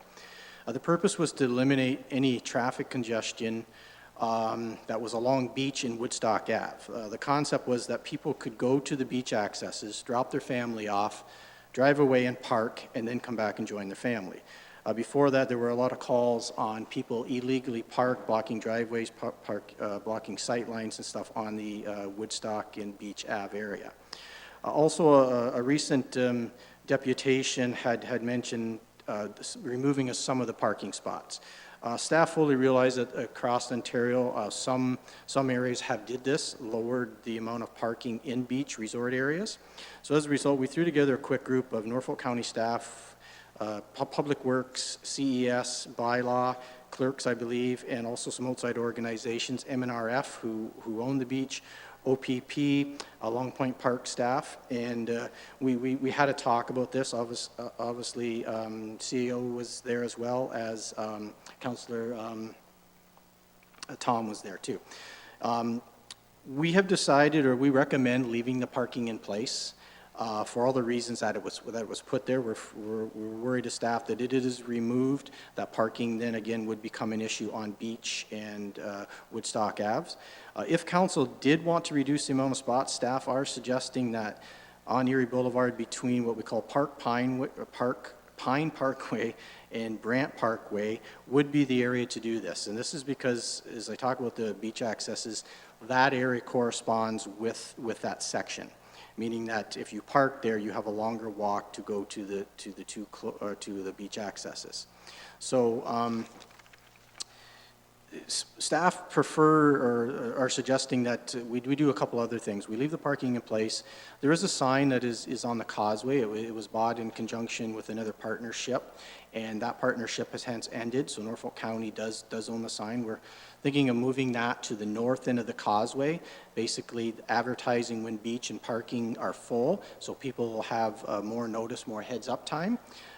This sign will also be in the 2021 capital through the Public Works budget, and there are a lot of newer technologies out there that a newer sign you could do real time. So as the parks folks or could see that the park's filled up, parking's filled up, they could change that sign with a cell phone. So people coming into Long Point well before they got committed to the causeway could turn back.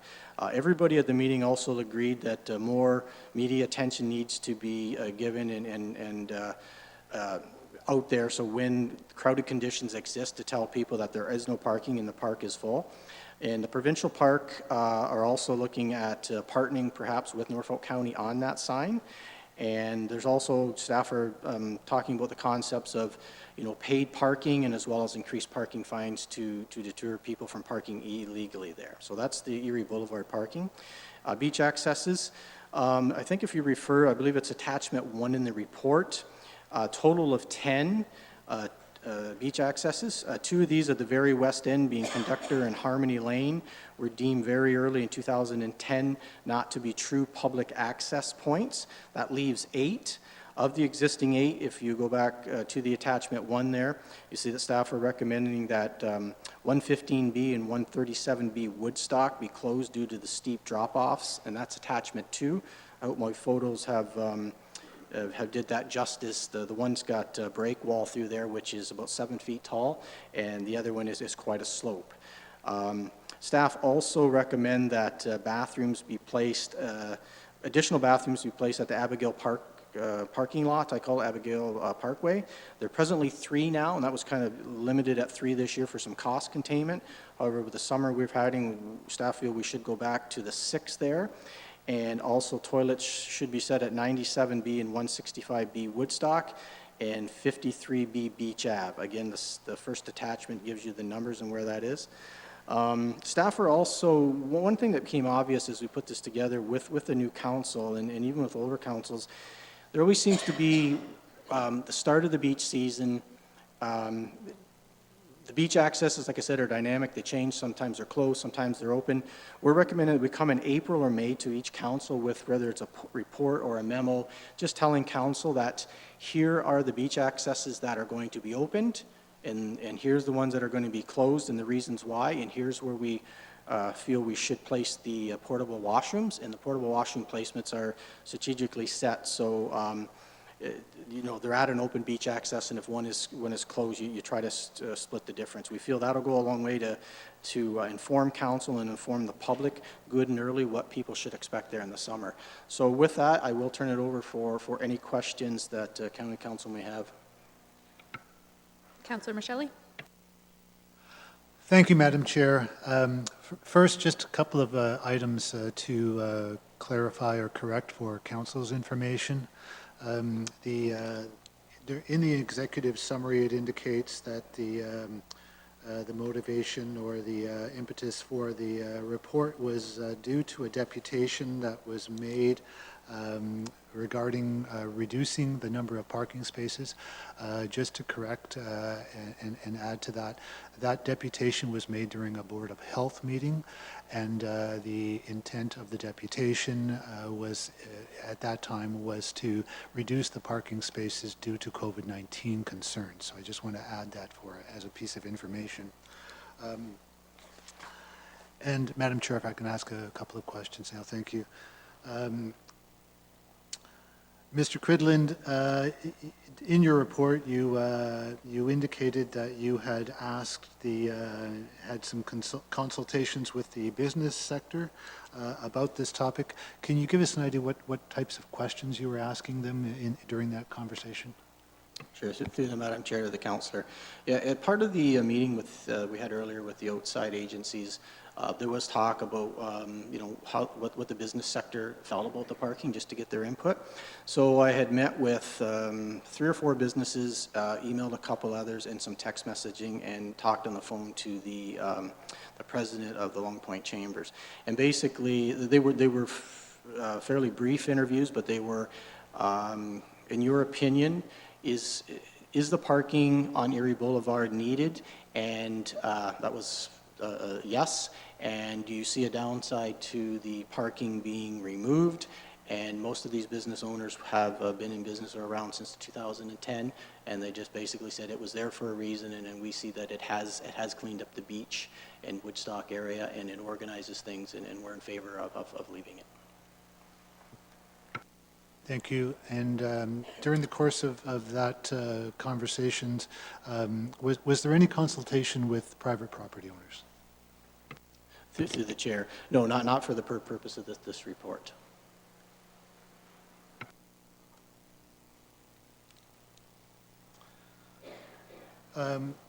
Bill, one of the recommendations is to increase the number of portable toilets at some locations.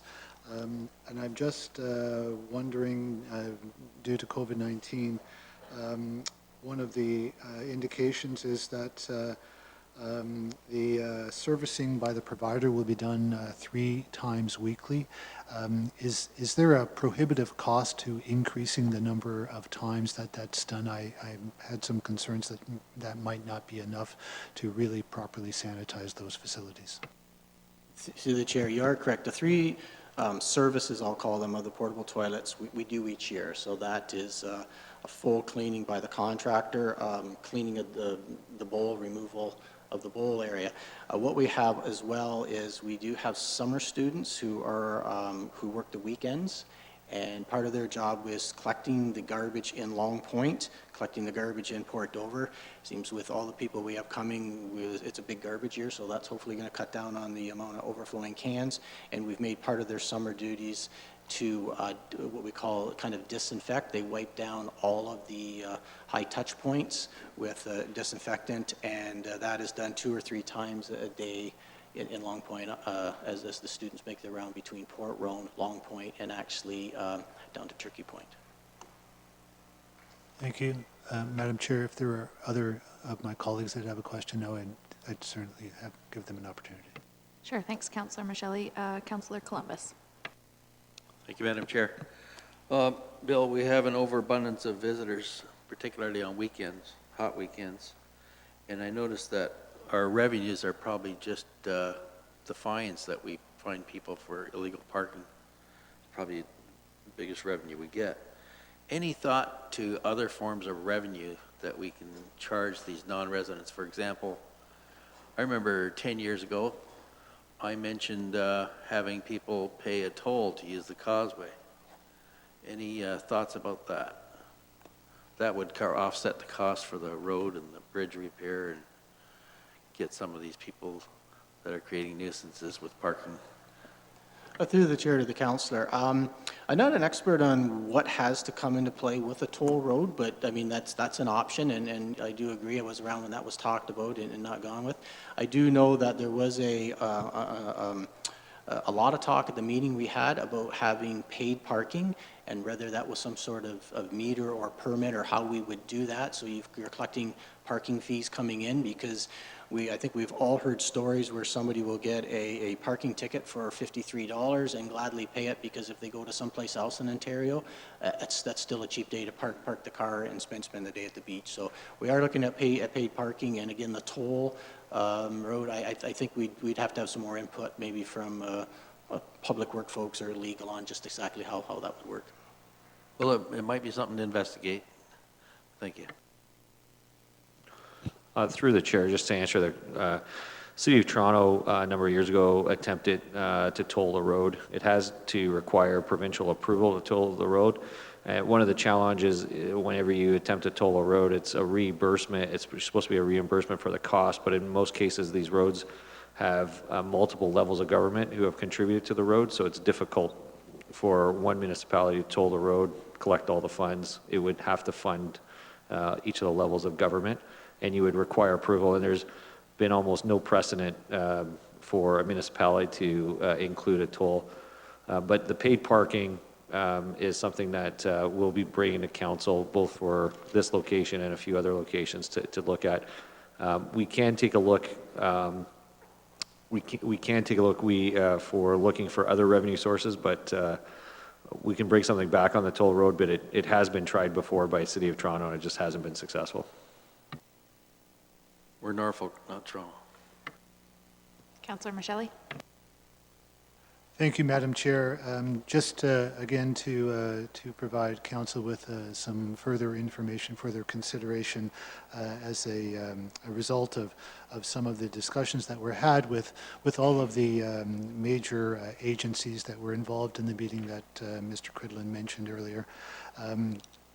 One of the concerns by all residents or many residents in Long Point is that they feel that there could be more bylaw enforcement. So one of the recommendations that I would like to make, and that I've gotten confirmation of from staff, and while I'm outlining some of my points, when I'm through with those, I'll certainly invite our CAO to either confirm or to add his comments on elaborating on them perhaps, but the intention will be for each summer, particularly on the weekends, to have increased bylaw enforcement through the use of additional officers. We'll also focus on some increased education of the users of the beach so that they are aware perhaps of some of the issues that surround the reduced beach area. especially with regard to where the private properties are and those kinds of things. And also just to perhaps remind people, as we are doing with COVID-19, most of the strategies that we undertake are educational. And perhaps letting people know that they have to be very conscious of the possibility of being on private property will help deter some of those misunderstandings. And also we are going to be issuing a lot more press releases and social media alerts about what the current situation on a daily basis is at Long Point with regard to parking and other matters like that. As Bill mentioned, we are going to move the existing electronic sign to the actual entrance of Long Point. Where it currently is sitting, all motorists are already committed to going down the causeway, so it's not really helping warn them or give them any kind of indication that maybe there is limited parking or no parking. And, in the future, as Bill mentioned in his report, we're hoping that we'll have an updatable real-time sign where it can be used to alert people that there is no more available parking or that parking is now limited. But for the time being, the current electronic sign, while it does have a few of its lights burned out, it can still convey the message, and perhaps if it's moved to the head of the causeway where motorists can make their determination, oh, maybe I better not travel all the way down the causeway to find frustration because there are no parking places. They might know about it ahead of time. That might be helpful. And perhaps, the message might just simply say, in addition to telling people to be cautious of snakes and turtles and species at risk, also, and to be social distancing, but to also be aware that there is perhaps limited parking. It also might be necessary for private property owners who have had problems with trespassing by visitors, for them to adequately and appropriately perhaps put up fencing on their property or some type of barrier or signage that will help deter people from mistakenly crossing onto private property. I think that is something that while it may not be what all property owners are going to want to do, it may become necessary if they really want to ensure that there is no trespassing. And also just to mention that the OPP have indicated to me that there have not been any increased calls for service in Long Point during 2018, during 2019, and so far in 2020. So they are monitoring all of these circumstances as well.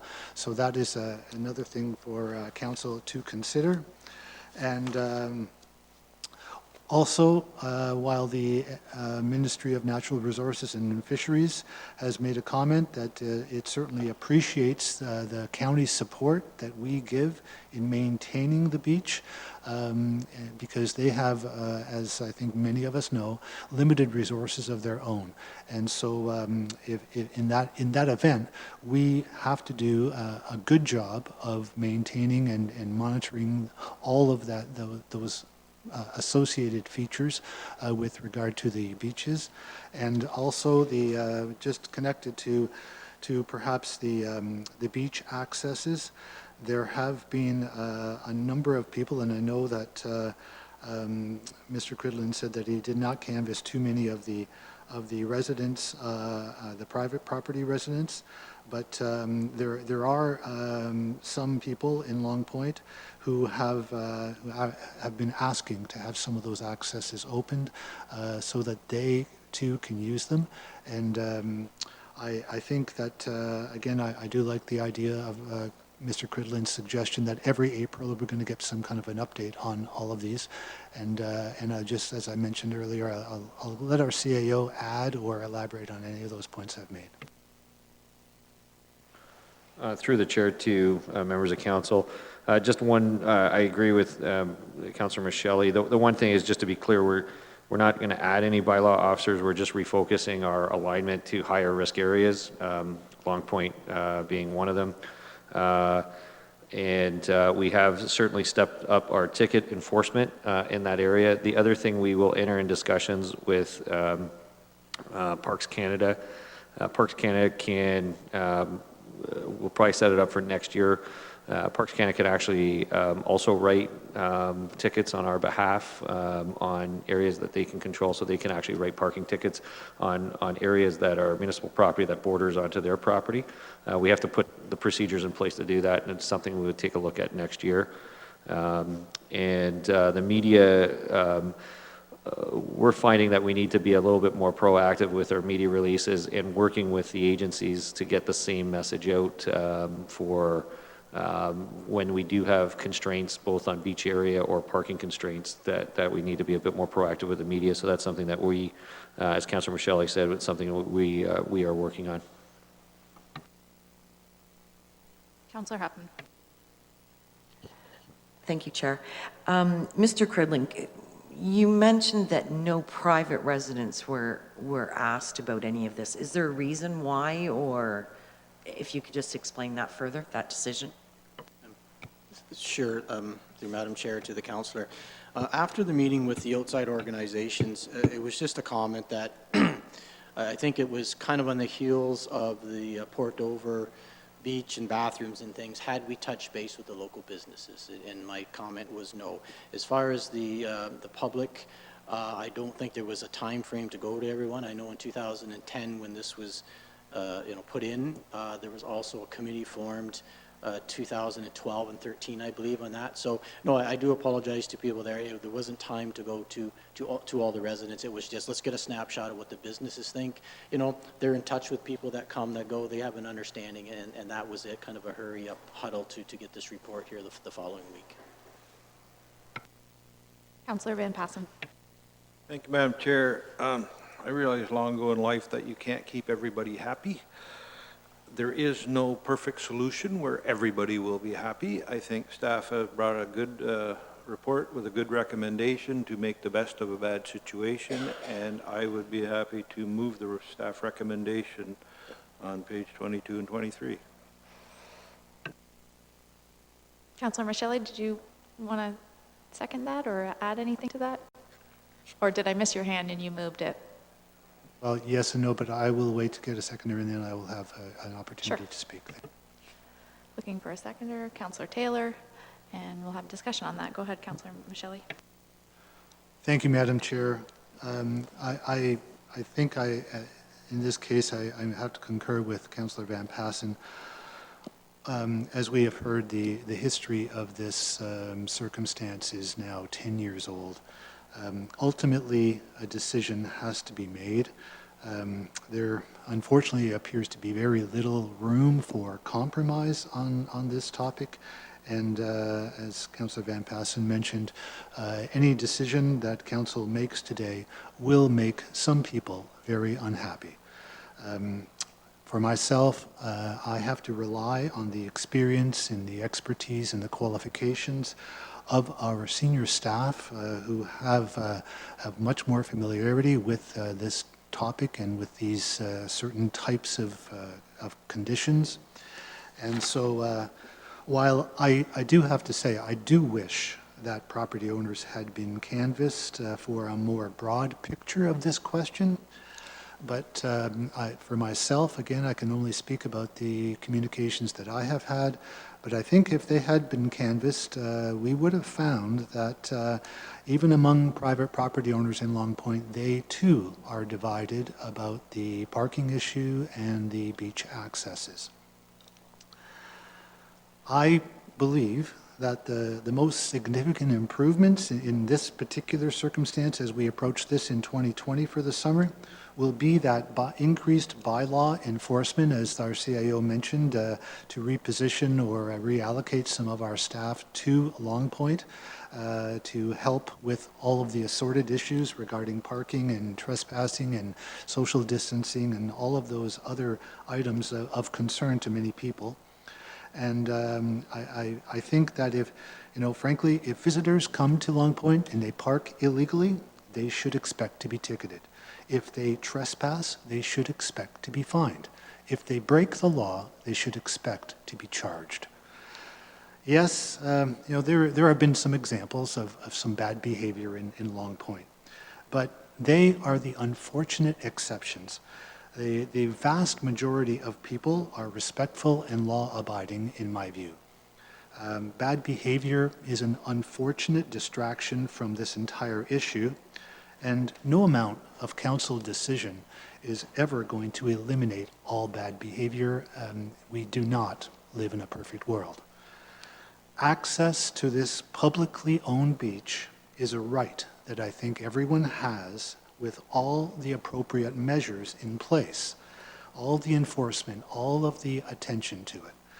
With the measures we have itemized, I would certainly support our staff report, and that is my position. I believe that we have to put our trust in the judgment of our senior staff, and I would support the motion made by Councillor Van Passen. Any further discussion on the motion? Seeing none, we'll just vote. All those in favor? And that's carried unanimously. Thank you, Mr. Cridlin. Okay, we are moving along to staff report HSS 20-14, Homeless Prevention Services. Staff to present, and I see Heidi. Hi, Heidi. Good afternoon, everyone. Through Chair Martin to members of committee, the purpose of this staff report is to report to Council on the results of the pilot project ending September 1st, 2020, to deliver homeless prevention services internally as part of the Social Services and Housing Department. By way of this staff report, staff are also requesting to make this service delivery model permanent and to make permanent the 5 temporary full-time staff positions that deliver the programs. Homeless prevention services include emergency housing, housing with related supports, homeless prevention, and supports and services. These services are funded 100% by the Provincial Community Homelessness Prevention Initiative funds. The CHIPPY funding allocation for Haldimand and Norfolk for 2020 is $1,647,000, and all programs are delivered within this funding envelope with no municipal levy requirement. Historically, in Haldimand and Norfolk, emergency housing and homeless prevention services, such as the rent and utility bank, were delivered by external delivery partners through a service delivery contract.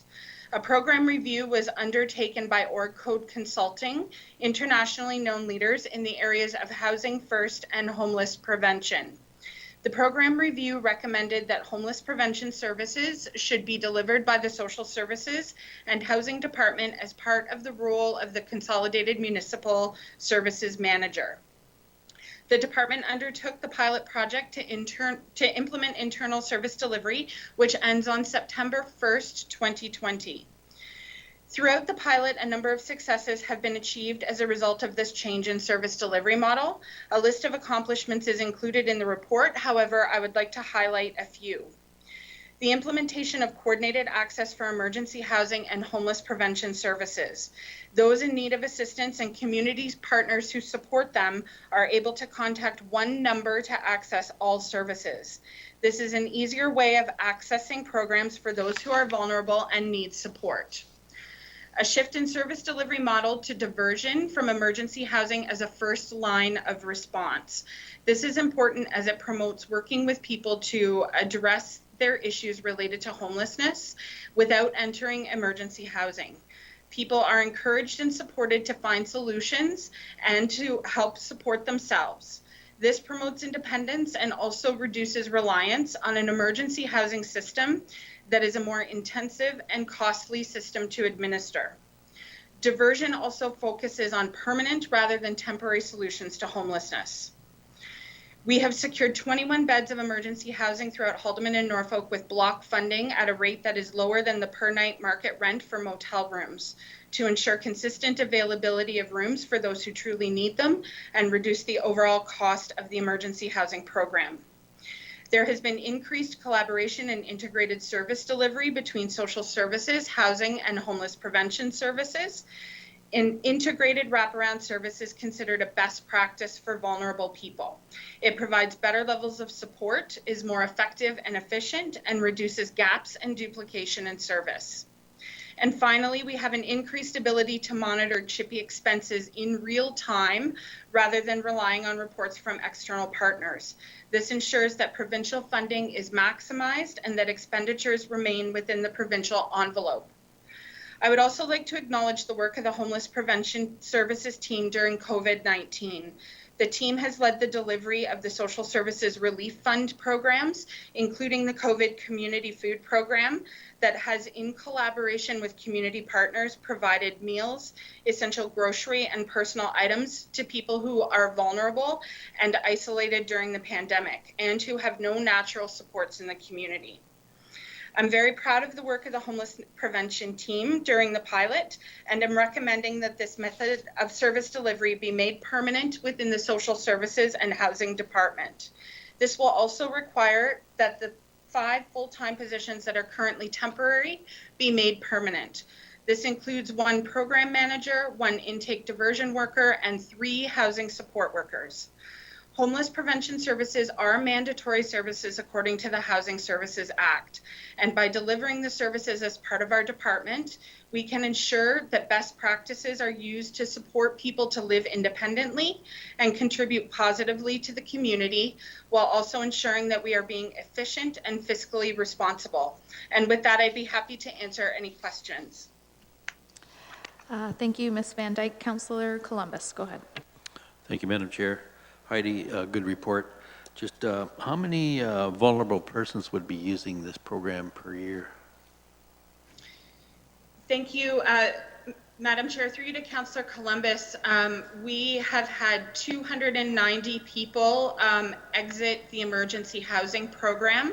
And then in addition to that, we have people who use our housing support services in the community and our housing stability bank. I don't have all of those numbers on hand, but I can certainly provide those in a memo format before next week's council meeting. Okay, that'd be good information. The other question I have, we've had these staff on for 2 years now. I recall when the former council did that. Are we bound, being they were on contract under legislation, are we not bound to make a move, either get new people on contract or take them on permanent? Madam Chair, through you to Councillor Columbus, the duration of the temporary contracts was 2 years less a day, so they are temporary positions. If council accepts the recommendations of staff, then I will certainly be working with Norfolk County Human Resources to post and recruit for the positions permanently, in accordance with Norfolk County policy and the collective agreement. Okay, thank you for that. And of the $1.647 million, what percentage is allocated to staffing costs versus actual program costs? So, Madam Chair, through you to Councillor Columbus, the dollar amount, it's just the total amount of salaries and benefits is just over $400,000. But I would note that $297,000 of that are for the frontline staff who directly work with people. So those are considered program costs. They are not administration dollars. Okay, thank you for answering. Councillor Michelle. Thank you, Madam Chair. Through you to Heidi. Heidi, my question is about the 21 emergency beds that we have. Are you able to give us a cost per bed for those rooms? Because I know that the suggestion in your report is that because there's a couple of rooms occasionally empty, that we might reduce the total number. So I'm just curious, first of all, if that cost would give us any kind of significant, that reduction would give us any significant cost savings. Madam Chair, through you to Councillor Michelle, the total cost of the emergency housing program per year is $424,000. That includes the costs of the rooms, the cost of our contracted cleaning services for the rooms, food for the emergency housing clients and all of any other personal items that they need. So the average per room cost it is somewhere between just over $60 a night. So if we were to reduce by 2 rooms, there would be some savings, but overall it might not be significant. Thank you, Heidi. And so the next part of my question then is I am a little bit concerned if we are considering reducing those numbers of rooms, especially during the pandemic, when perhaps some social issues are a little bit more extreme.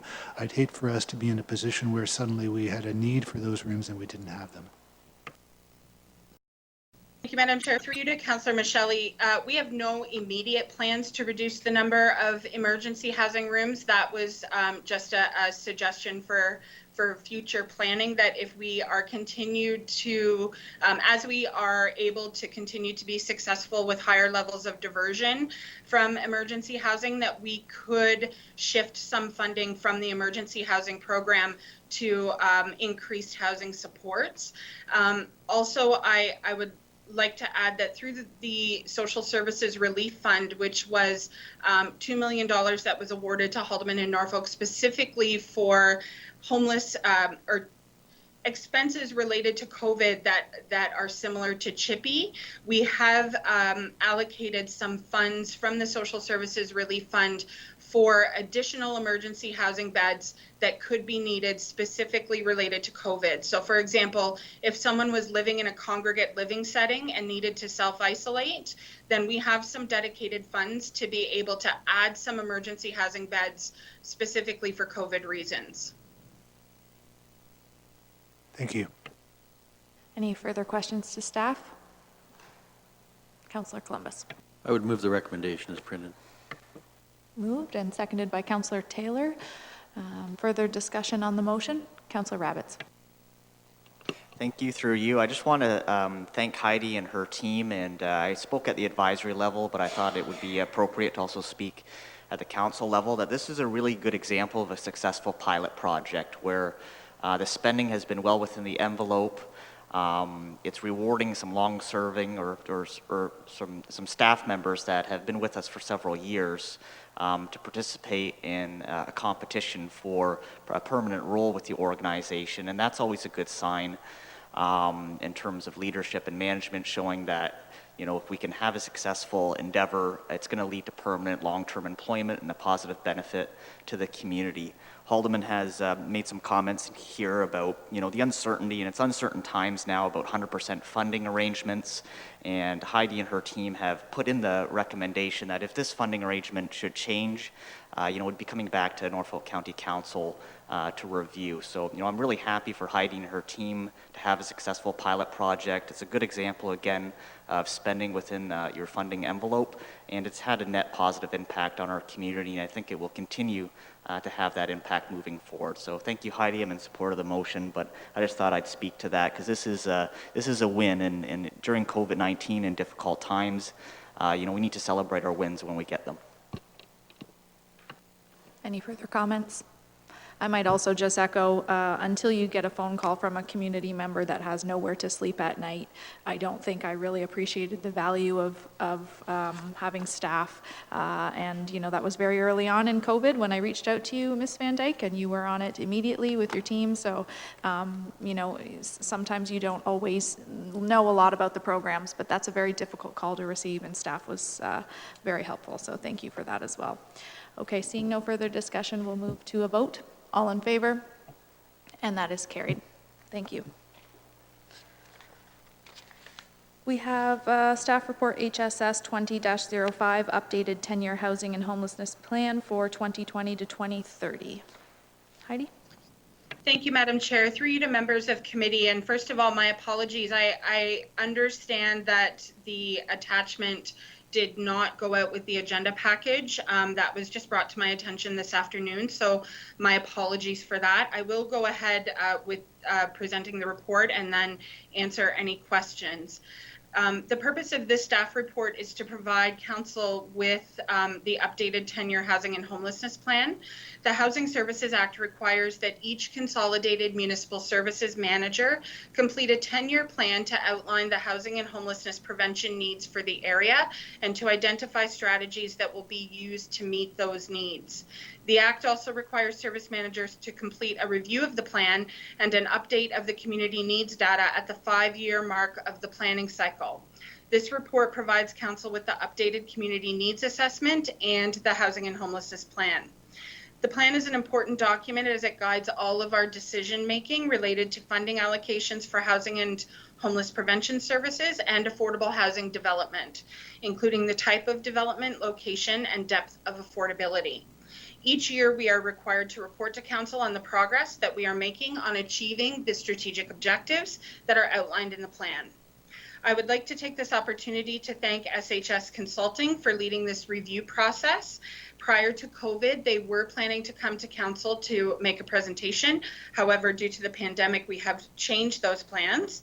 I would also like to thank Tricia Givens, who was the project manager of this review in her role as program manager of housing services, the community partners who participated on the technical team that supported the review process, and last but certainly not least, the community members who have lived experience with housing instability and homelessness who participated in our community consultation process and who shared their experiences with us and their ideas for how we move forward to meet the community's needs as they relate to housing and homeless prevention. Our next steps will be to continue to work with our community partners to implement the strategies outlined in the plan. And with that, I would be pleased to answer any questions of council. Questions to staff? Councillor Van Passen. Thank you, Madam Chair, and through you, earlier this year, council made some changes to allow for accessory dwellings, and I've talked to some, well, construction people who have, I don't know how many orders they've had for like tiny homes, and I don't know how many phone calls I've had how to go about building an accessory dwelling on your property. Have you noticed sort of the effect of that yet at your end of the program?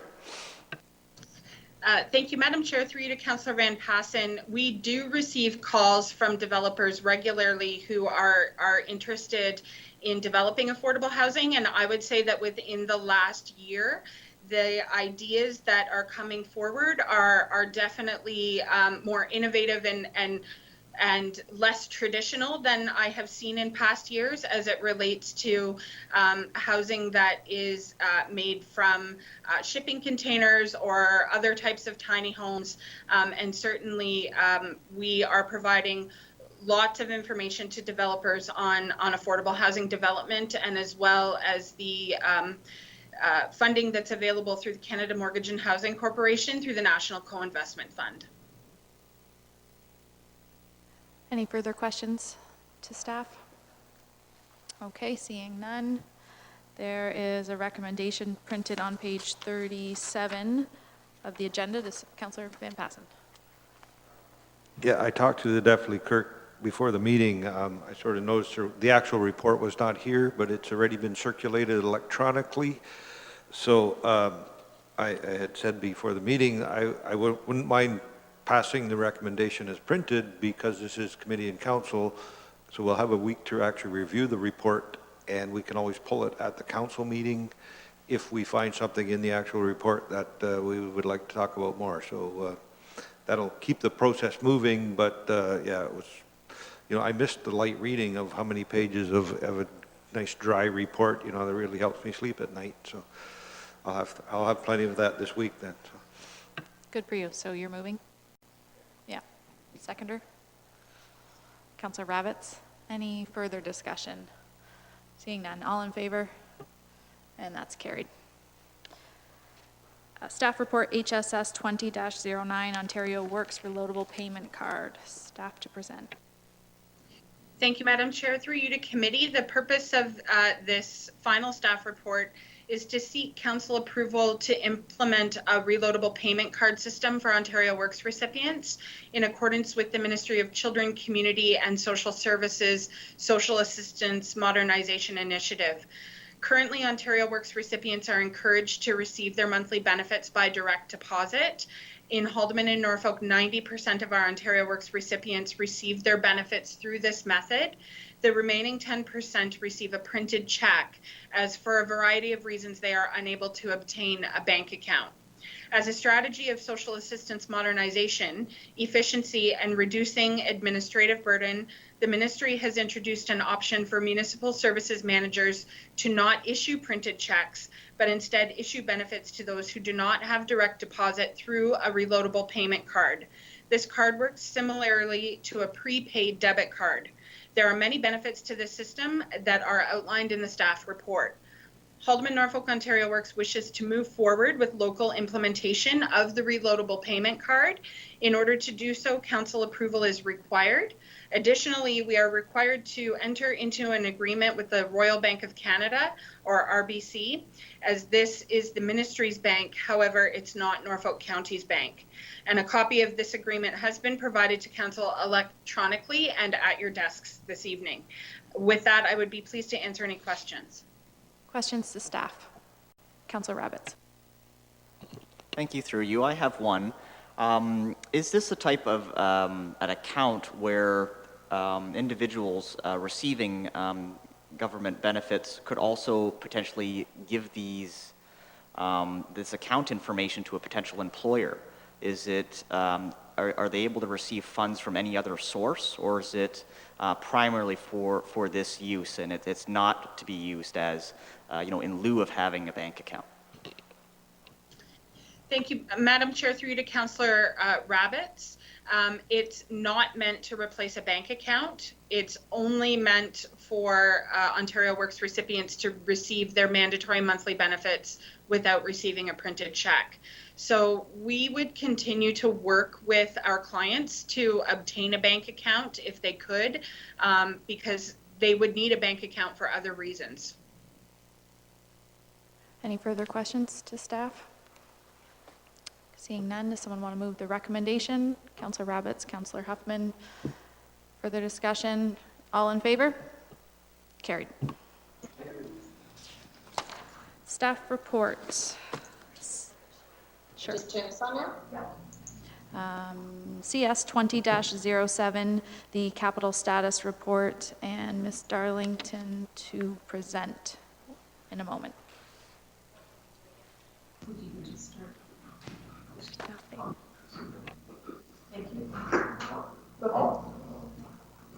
Thank you, Madam Martin and Chair Martin and members of council.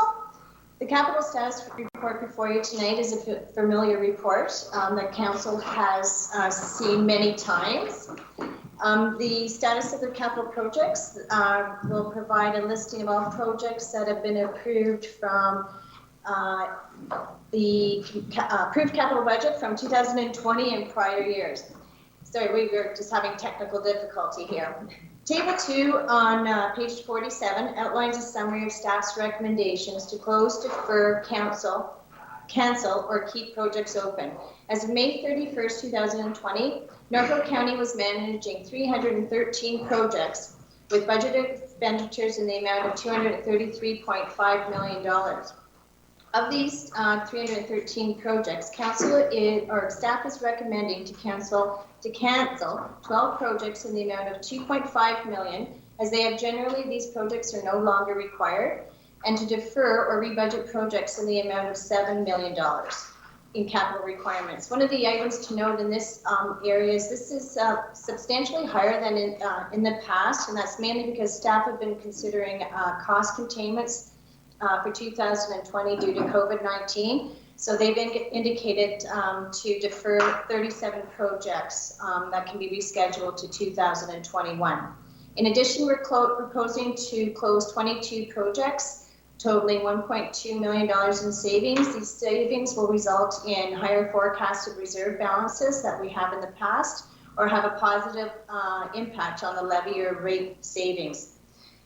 Overall, as of May 31st, we will have 241 active projects that staff are managing that are at various stages from completion.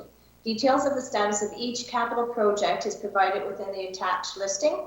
So in closing, if council has any question regarding specific projects or the report itself, or the recommendations that staff have provided within in the attachment, we would be pleased to provide further information. Thank you. Thanks. Sorry, I said that Shelley would present. Thanks, Kathy. Questions to staff? Councillor Huffman. Thank you, Chairman. My question is, sorry, I flipped past my page.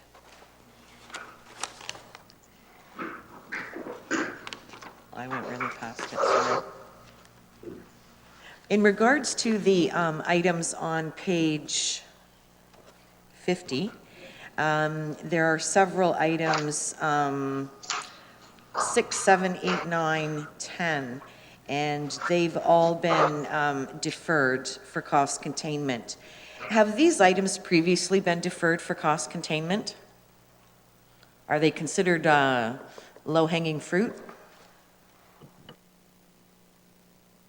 Through the chair to Councillor Huffman, no, they have not been deferred in the past. They were approved in the 2020 capital plan.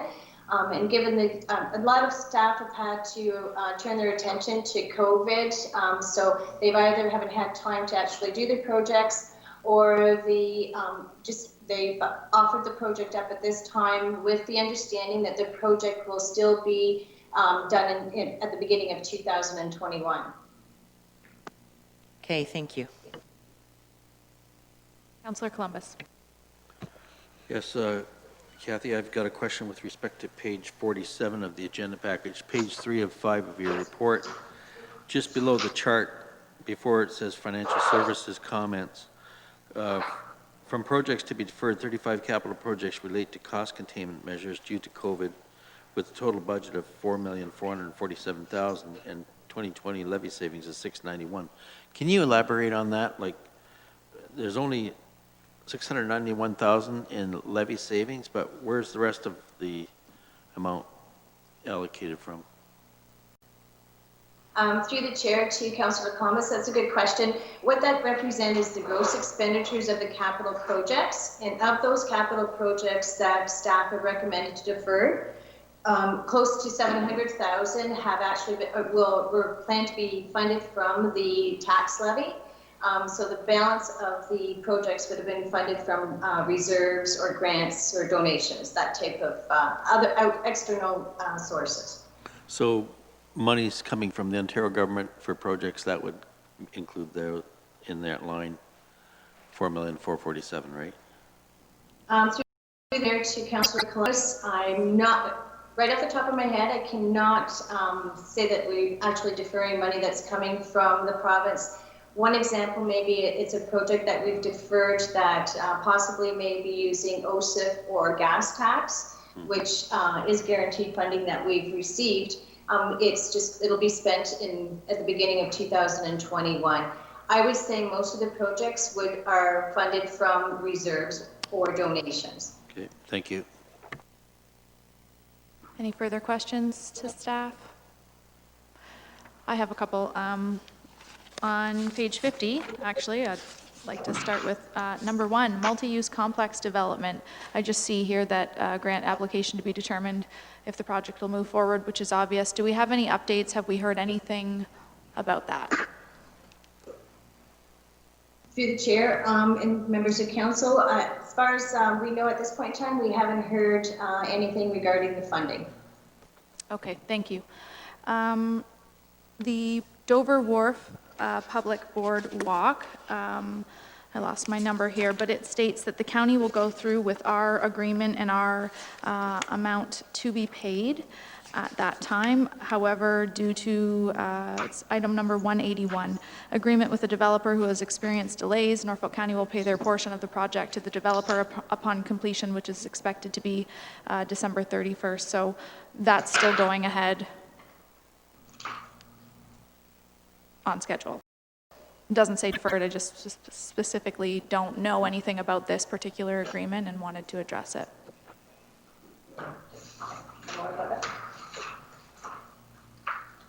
To Madam Chair of the County Council, that actually is a CES item, and it is the new building going up. I believe it's where the Meisner fish plant was down on Harbor Street, and this has been a capital project for quite a while because that development was slow getting up, and it's an agreement for a walkway from basically the federal pier in behind the building to join with the museum and flow out. So now that the building is back together, it's probably something I should touch base on with the new general manager of planning. I think it does fall under planning, pulling those agreements together, but I will follow up with Brandon as early as tomorrow, now that the building's going forward, but it is staff's intention that the agreement is still moving forward, and it should be this year with the way the building is coming together.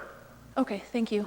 And then, of course, every community, from the budget to this report is experiencing loss in one way or another, and we're all trying to tighten up on our budget. But in my community alone, Nelson Street, Myrtle Drive, one of the biggest projects, and certainly an election issue for me. Don John Boulevard, although that was the doing of council, bringing that back with the sidewalk discussion. Maple Boulevard, Sunning Hill, Inglewood Drive, and some work in the Port Dover Arena parking lot have all been deferred this year alone.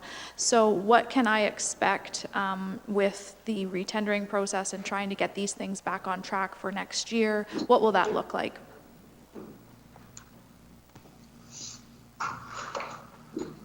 I guess that'll be me. Through the chair to the chair. Essentially what we're looking at is some of these projects that have been deferred to this point where we have engineering works completed and everything, provided that 2021 capital plan is approved and some of the potential budget revisions to one like Nelson Street West, where we know we may be experiencing a budget shortfall due to the increased complexity of the job. As long as those are actually approved and good to go with the 2021 capital plan, those will be some of the first projects out of the gates in 2021 for the 2021 construction season. I'm going to remind you, you said that, Mr. Godby. Councillor Taylor, then Councillor Van Passen, and then Huffman. Thank you, Chair, and through you. On page 53, number 49, we have the electrical vehicle pilot project again. I thought we discussed in the last two budget periods that we should be just contacting our similar municipalities to see if the electric vehicle projects are cost saving or not. A lot of municipalities have run that pilot project, and again, I don't see why we need to run our own pilot project. We should be able to whip that information up from our other counterparts out there and see if it works that way. I would agree that was removed from the budget at the time, so I'm not sure why that's on there as being deferred. Note for staff. Councillor Van Passen. Well, Madam Chair, I was just going to make you feel better. I think the only project that was cut in Ward 4 was the floor in the Vittori Community Center, but that's the only project we had anyway. So we were getting nothing to start with, but you had so many, and some of them are going to be deferred for a year. So, I don't really feel that bad for you. I didn't say I didn't understand it. However, I got to answer to some people when I get home from work today. Councillor Huffman. Thank you. I just wanted to check on item number 189, page 64, and Bill would probably be the best to answer this question. The seasonal plus controller at the Waterford Arena, what exactly does that do?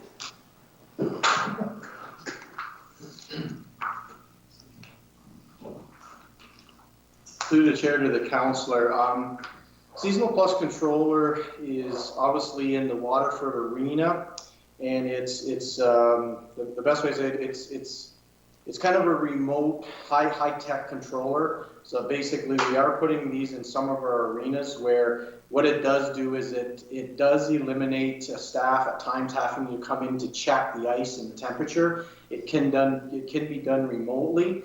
And just as staff went through their projects, there is, it is just deferred. It will go back into the 2021 budget. That's what it does. It just simplifies checks on the arena. You can do them remotely. It doesn't eliminate all of the checks, but it gives staff a way to monitor outside of the arena. It's kind of some smart technology that we're playing with. Okay, thank you very much. Councillor Rabbits. Thank you, and through you, and sorry, Bill, you've just sat down, but my question is going to be directed to you, Mr. Cridlin. I'm looking at item 187, and it's in regards to the grouting work to be completed at the Annalisa Carr Aquatic Center. The price tag is between $30,000 to $40,000, and I believe council had given direction to proceed with the repairs. And my question to you is, are you looking for approval in this staff report to really affect those repairs, or what's the timelines and when can we expect the work to start?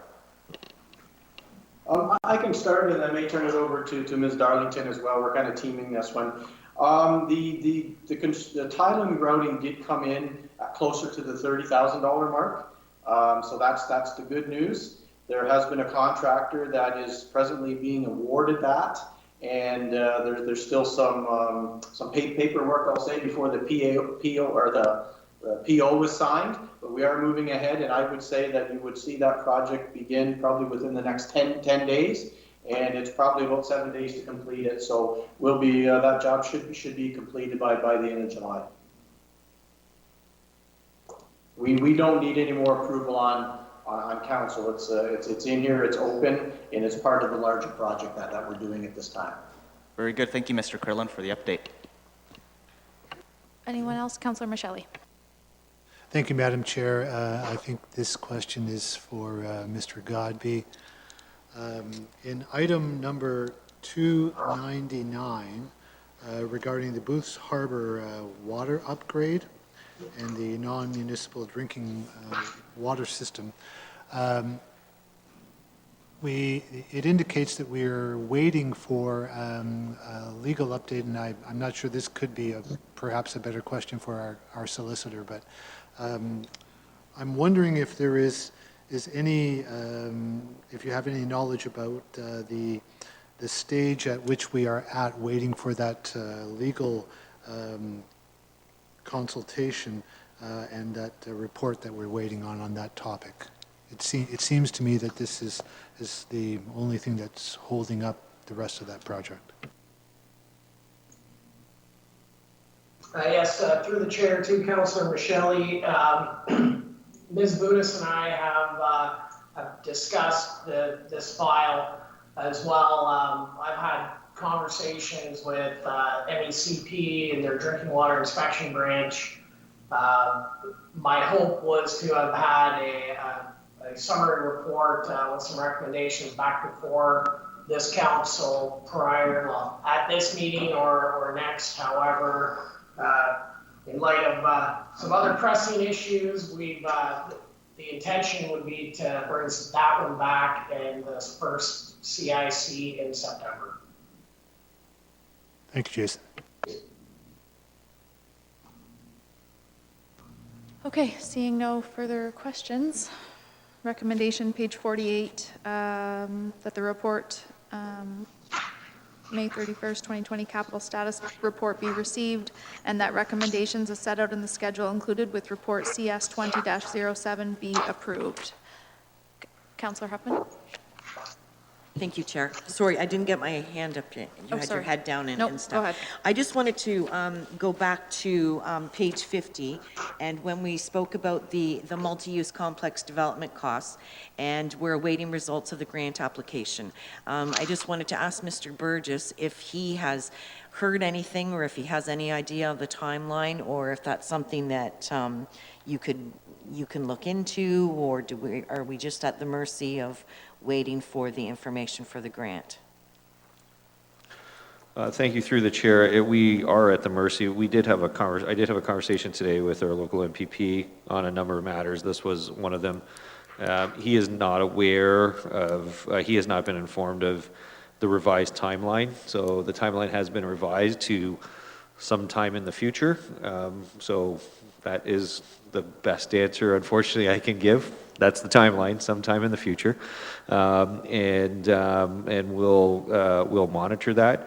To be fair, I am a little concerned because the project was oversubscribed. It was done prior to COVID. Both levels of government have incurred significant deficits. So whether it gets reevaluated, that is another risk to that project, that it may get reevaluated on how much they are actually willing to put forward into that funding stream. So that's another issue that may get addressed by the provincial or federal governments going forward.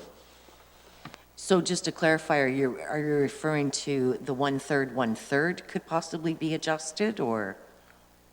It just might be, both governments might put less money out for that type of program or cancel it potentially, because it would be subject, if it goes much further, you're getting into another budget season, and whether they want to keep forward those commitments going forward that haven't been announced, it would be a risk that one would have to consider. Okay, but there was also the reports coming forward from the federal government that they were looking to have projects that were ready to go and looking at, you know, to boost infrastructure in communities. So we could always look at it more as a glass half full as opposed to it half empty. Yeah, through the chair, most of those programs are, there's different streams. So a lot of those tie to hard infrastructure versus cultural, sports, and recreation. So this was a different stream. So whether they continue with the amount of funding in that stream is something that might be exposed in the budget. I'm not saying that they are, I'm just saying it's always, whenever you get these massive swings in financial fortunes, it's something that we would always worry about, whether they would change what the previous budget allocations were for different programs. Councillor Van Passen. Thank you, Madam Chair. At the original plan, there was 4 funding streams.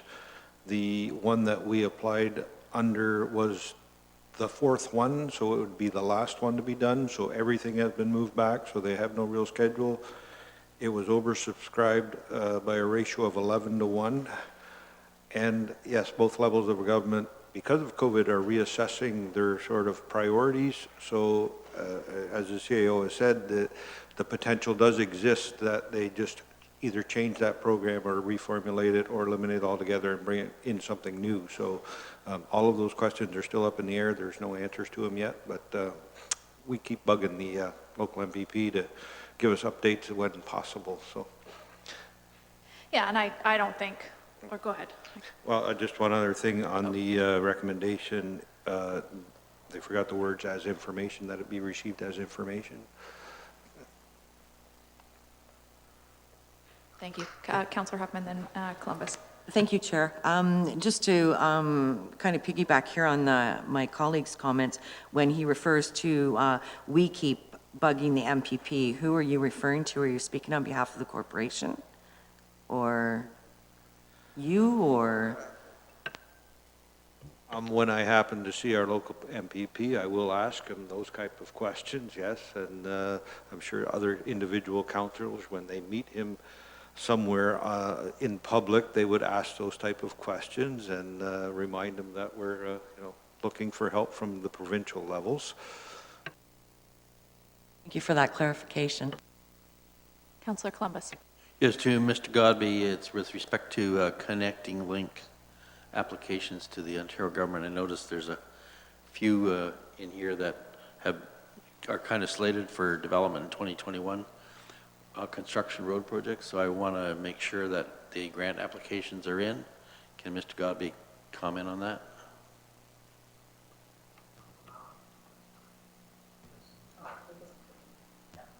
Through the chair to Councillor Columbus, I can confirm that our application has been received for the King Street from Church to Argyle project, which we're projecting for 2021. The latest intake was intake number 6, which I think was just announced, and we currently don't have any projects that have been applied for that, just due to we didn't have any that would meet those criteria. The other project of note with the Connecting Link funding is the Queensway Bridge replacement in Simcoe, which that project is still proceeding with the Connecting Link funding. Thanks for the update. Mayor Chop.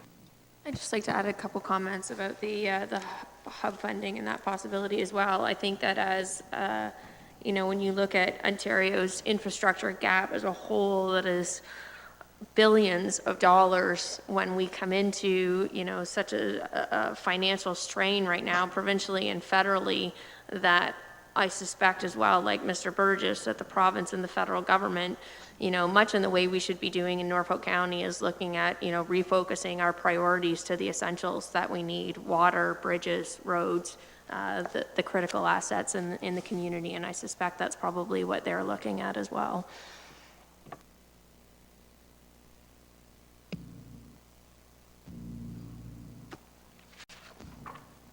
Okay.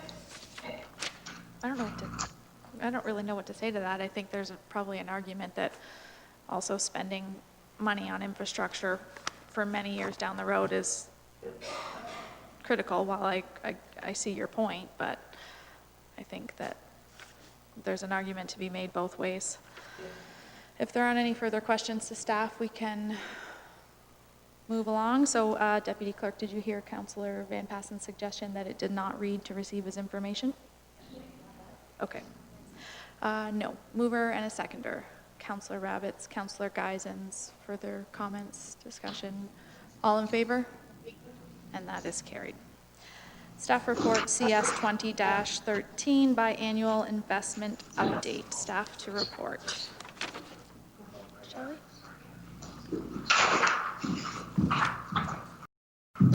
Thank you, Madam Chair.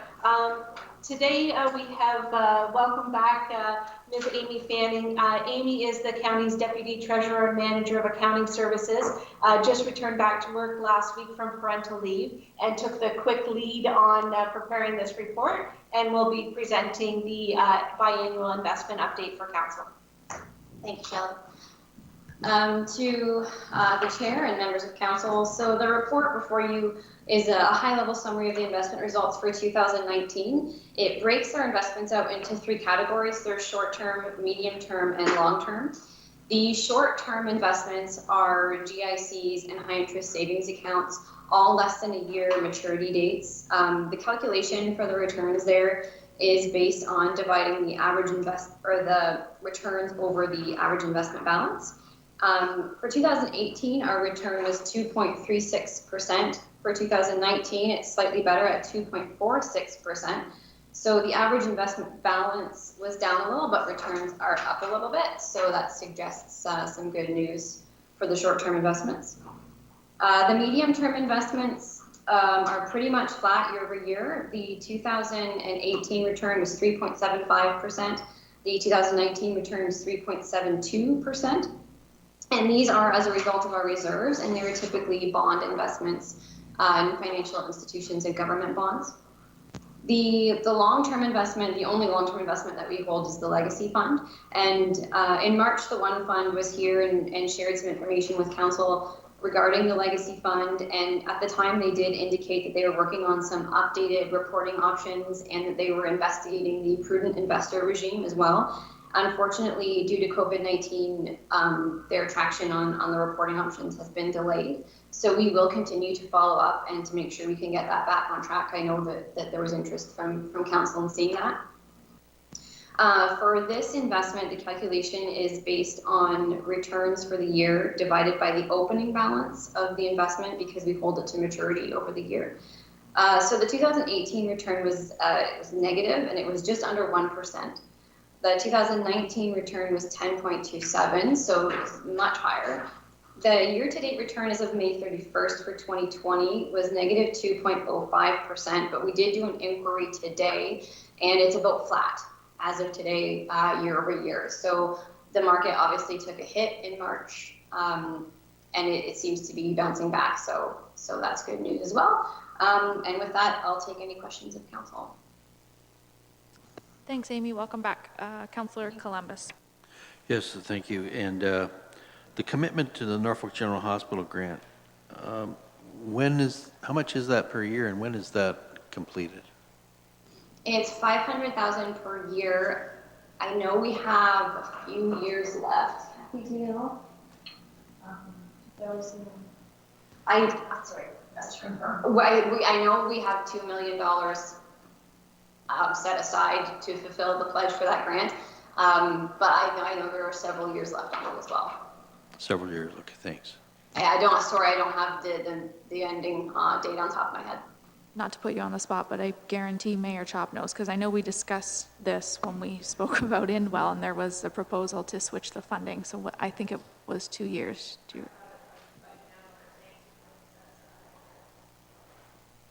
Mr. Burgess. Yeah, through the chair. The way the agreement was struck is we set aside $500,000 from the fund each year, where the hospital itself actually has to provide us, before we hand over money, proof of construction. So they actually have to incur costs before we hand it over. And it's $500,000 a year. We have up to 10 years to fund the formal commitment. However, no money gets transferred until they actually start to do something. So even though we may take 10 years to pull it aside, until their project starts, we may not have to fund that.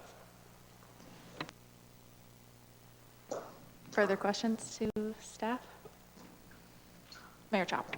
I guess I have one. From the One Fund, did they give an indication of when they were going to come back with that information? When we have a $70 million plus investment, COVID's not really a good excuse for not providing us with the reporting that we asked for. They haven't as of yet, but we'll be contacting them and we can bring that information back to council. Yeah, through the chair, just we have been in discussion with the One Fund. I'm trying to find my words correctly. What I would say is that the reporting is one issue that we've identified, that they are doing some system-wide upgrades on that. I think the other more important issue was that Norfolk County did not really articulate our strategies to the One Fund effectively, I would say, as far as what we wanted out of our investment, how we wanted the investment to fund and cash flow. And when we had, when staff met with One Fund earlier this year to discuss, our strategy around the fund, there was some comments from them saying, "Well, this is great because we've never really had that kind of dialogue," which was kind of bad on us for not managing that fund more proactively. So the reporting will get straightened out, but I think more importantly, we will be in a greater dialogue to ensure that the way we're aligning our investment strategy with the One Fund is aligned to the strategy of the corporation and not just being put into a generic fund with, kind of, you put it in there and you hope for the best type of deal. We need a bit more active involvement in that investment. Any further questions to staff? Okay, seeing none. Recommendation to receive it as information. Mover and a seconder. Mayor Chop, Mayor Chop, Councillor Taylor. All in favor? Carried. Second last report of the evening is CS 20-10, summary of bid awards for the period ending June 30th, 2020. Mr. Godby, is that you? Thank you, Madam Chair. I'll take the lead from Corporate Services. This is a summary report of 2 bid award requests for committee's review and consideration. The bid results identified in this request have been developed and issued in accordance with Norfolk County's purchasing policy and procedures, and the recommended bidder has been proposed on the basis of submitting the lowest compliant bid that meets minimum specifications. Staff are seeking approval for the respective general manager to execute contracts with the successful bidders. The Old Mill Road drain construction seeks a budget amendment, and the guardrail maintenance project is funded through debenture as previously approved by council in report number PW 2007. A detailed summary of each request has been outlined in attachment A of the report for committee. And I believe Mr. Godby is in the council chambers and will assist along with myself with any questions that committee may have. Questions to staff? Seeing none. It's fairly easy. There's a recommendation printed on page 83. Does anyone want to move that or propose something different? Councillor Columbus, seconded by Councillor Michelli. Further discussion? And all in favor? That's carried. Okay, PW 20-40 MTO Highway 6 roundabout construction detours.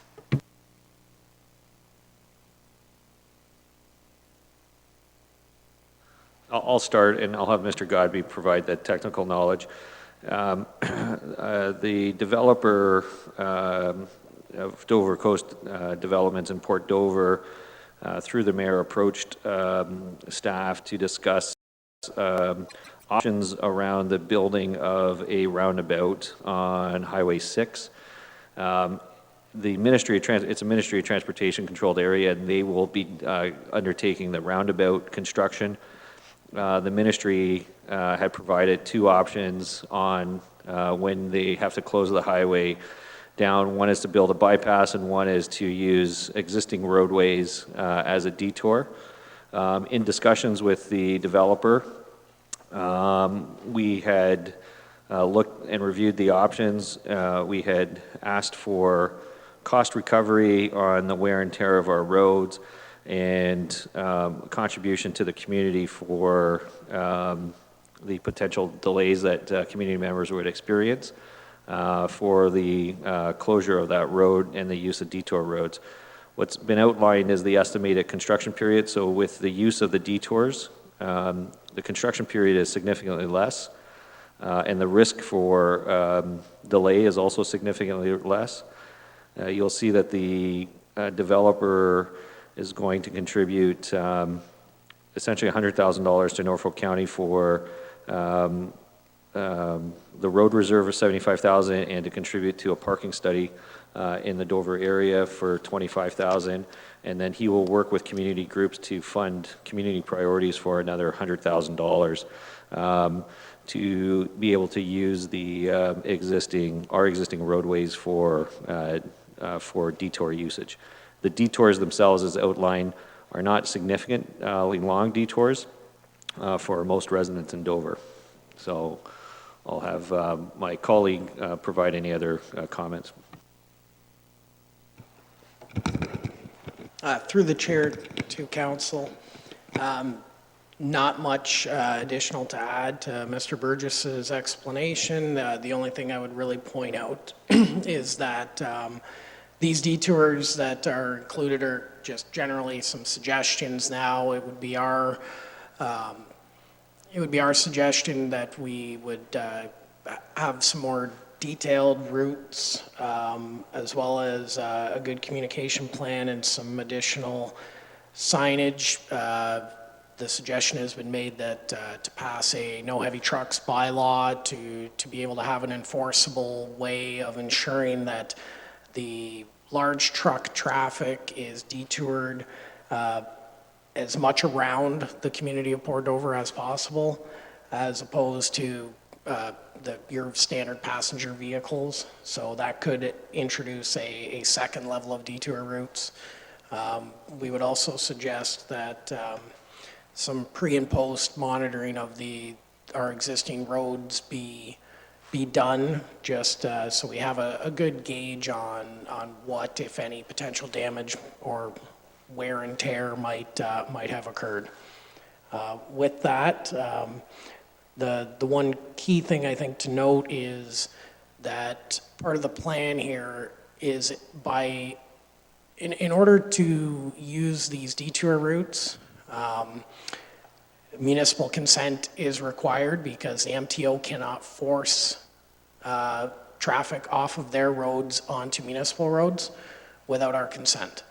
So that's why the option was build a bypass or get approval for detours. The big key is the use of detour routes will significantly save the overall construction disruption to that area of Port Dover by shortening the overall construction period, because they can just close and detour the route and build the roundabout, as opposed to having to build a temporary bypass road and then build the roundabout. So if there are any further questions, we'd be happy to answer them. Any questions to staff? Councillor Van Passen. Thank you, Madam Chair. It says in the report they're looking at spring 2021 construction, 12 weeks if we give them the detours. Are we going to put in place a severe penalty if they're not done by August 13th?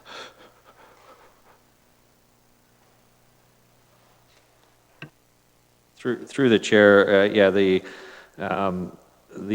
recommendation is that staff be the authority to negotiate that, and you know, we need to obtain confirmation of these timelines on construction. But yes, we can certainly put in penalties for extended delays on this.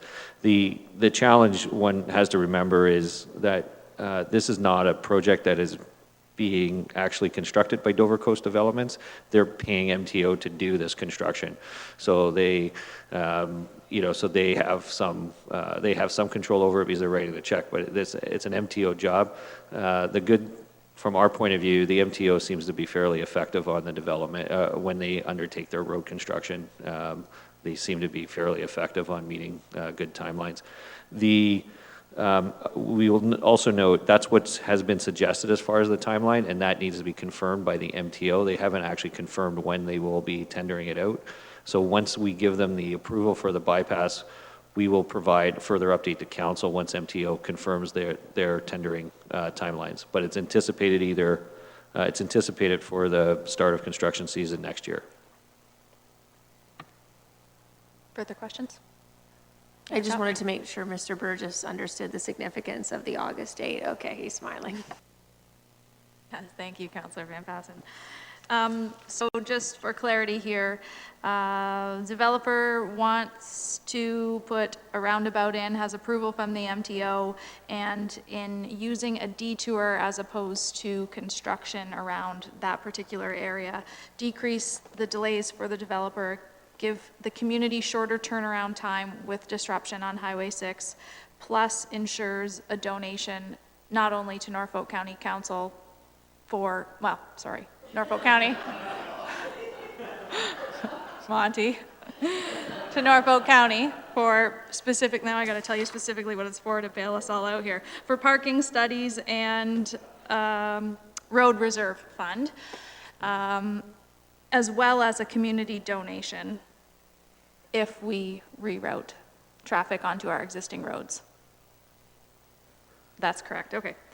That seems pretty straightforward to me. My only concerns would be speed already from rerouting traffic. I can anticipate that almost being a problem for community members. And I wonder if we're posting signs, if we're posting speed signs, I don't know the answer to this, but can they be slower than what would normally be presented in an area if we're going to put increased traffic over Concession 2, Marburg Road. And your comment about the heavy trucks as well, I think probably it's more suitable for them to travel down Marburg Road, not Concession 2 if they're scooting around town. But yeah, I guess that would be my concern, speed. Or we also have the mobile trailers. Can we redeploy the speed signs to those areas if we're going to have a longer detour in those areas? Through the chair to council, those are the kind of issues we can work through as we work through the approval of the finalized detour routes. If we want to look at things like speed reductions through detour zones or through construction zones, those are the kind of things that can be established by bylaw. As suggested, the no heavy trucks aspect of these routes we would want and need to pass a bylaw for that. So you could expect to see a report coming forward to address that and any of those other changes to our existing speed zones for the duration of this project. And do I need to specify, or does a council member need to specify that in this motion today to ask you to bring a report forward to do those things, or will you do those anyways? Through the chair, we can do that anyways. Thank you. Mayor Chop. I was just, well, the one point in terms of heavy trucks, I live just down the road, and I don't think that I've really seen any heavy trucks that travel through that area. Most go up St. John's anyway and around. The second piece is, I think that this was going on, was this not discussion began with prior council? Has this not been an issue that's been raised for some time? Through the chair to the mayor. Not with council, but with staff, I should say. The issue of speed Well, zones. of the developer wanting to approach for using a detoured route as opposed to building a bypass. It's been going on, the discussions I know have been going on for a long time. Through the chair to the mayor, I believe this has been a discussion point for a number of years as the whole Dover Coast plan and build out has been ongoing. This has just been recently brought up to my attention. My understanding is that they've approached with this idea for some time in the past and not had sort of good reception. So I just want to thank you guys for working on this. And I think it's certainly, council needs to anticipate that you're going to have some grumbling from people that live along that road. But the ultimate idea is that, there is something that's being given back to the community for, the pain and aggravation that's being suffered. But ultimately, again, like you said, it should shorten the overall construction period. So at the end of the day, it should actually minimize the disruption to everybody's lives. Any further questions or comments to staff? Seeing none. Okay, there's a recommendation printed on page 87. Does someone wish to move that? Councillor Columbus? And seconded by Councillor Taylor. All in favor? And that carries unanimously. I agree. Thank you, staff. And I think, I could be wrong, but I think this is the first time that I've been privy to information coming forward from a developer who's not only working with the county, but also contributing to the community. And I think we've talked about that when we've had planning files come forward, that we should really be asking for more, and we won't know unless we ask. So thank you, everyone. Okay. We are moving on to, there are no motions, or sorry, are there motions or notice of motions?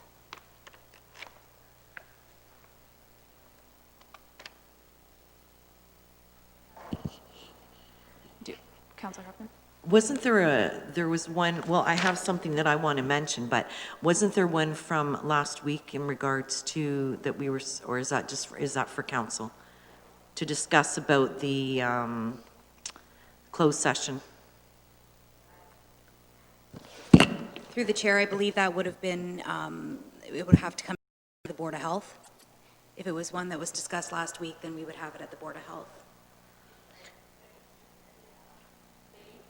Yeah. It's, Was there?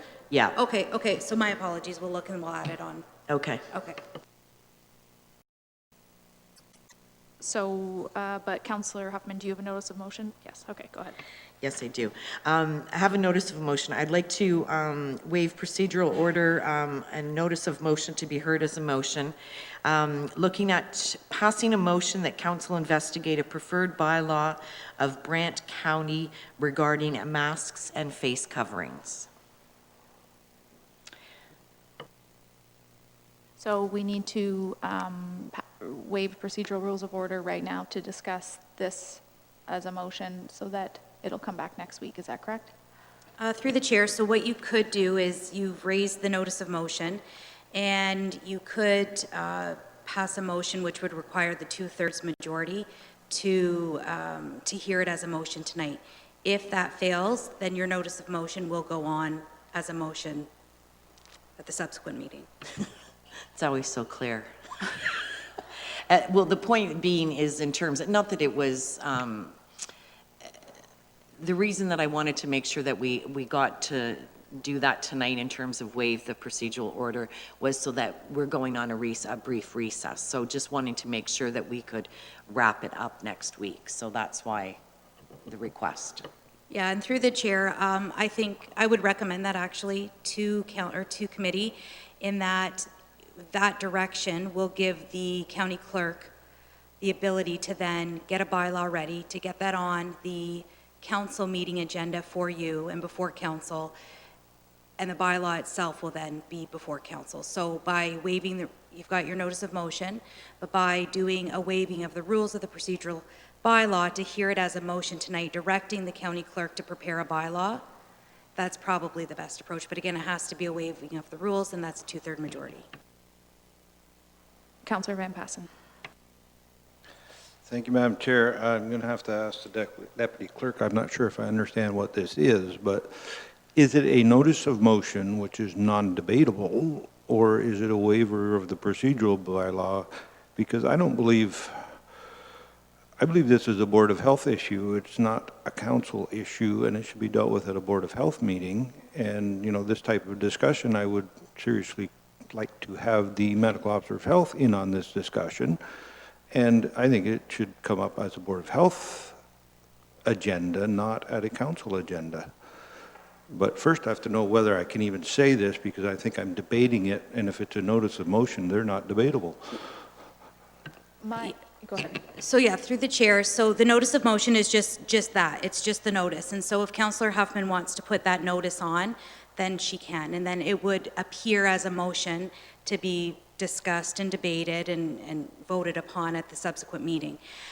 So I guess I was just kind of giving some clarification to Councillor Huffman on her process. If she wants to go forward with putting this as a notice of motion for council, for Norfolk County Council to address, that we would do that. If she is going to do it as a motion for tonight, then we have to actually do the waiving of the rules. So, And her preference for doing it tonight was so that staff would bring a bylaw back next week for us to debate and discuss prior to going on recess.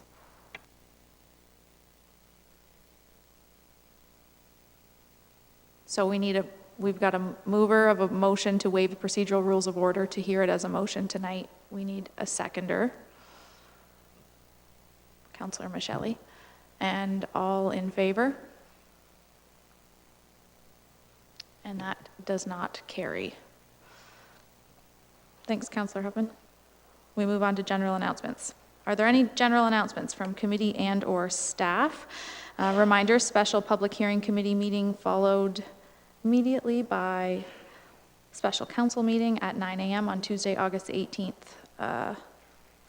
Sorry, just a side note there. So general announcements. Councillor Rabbits? Thank you, and through you. Mine's less a general announcement, more of a question from our council information package.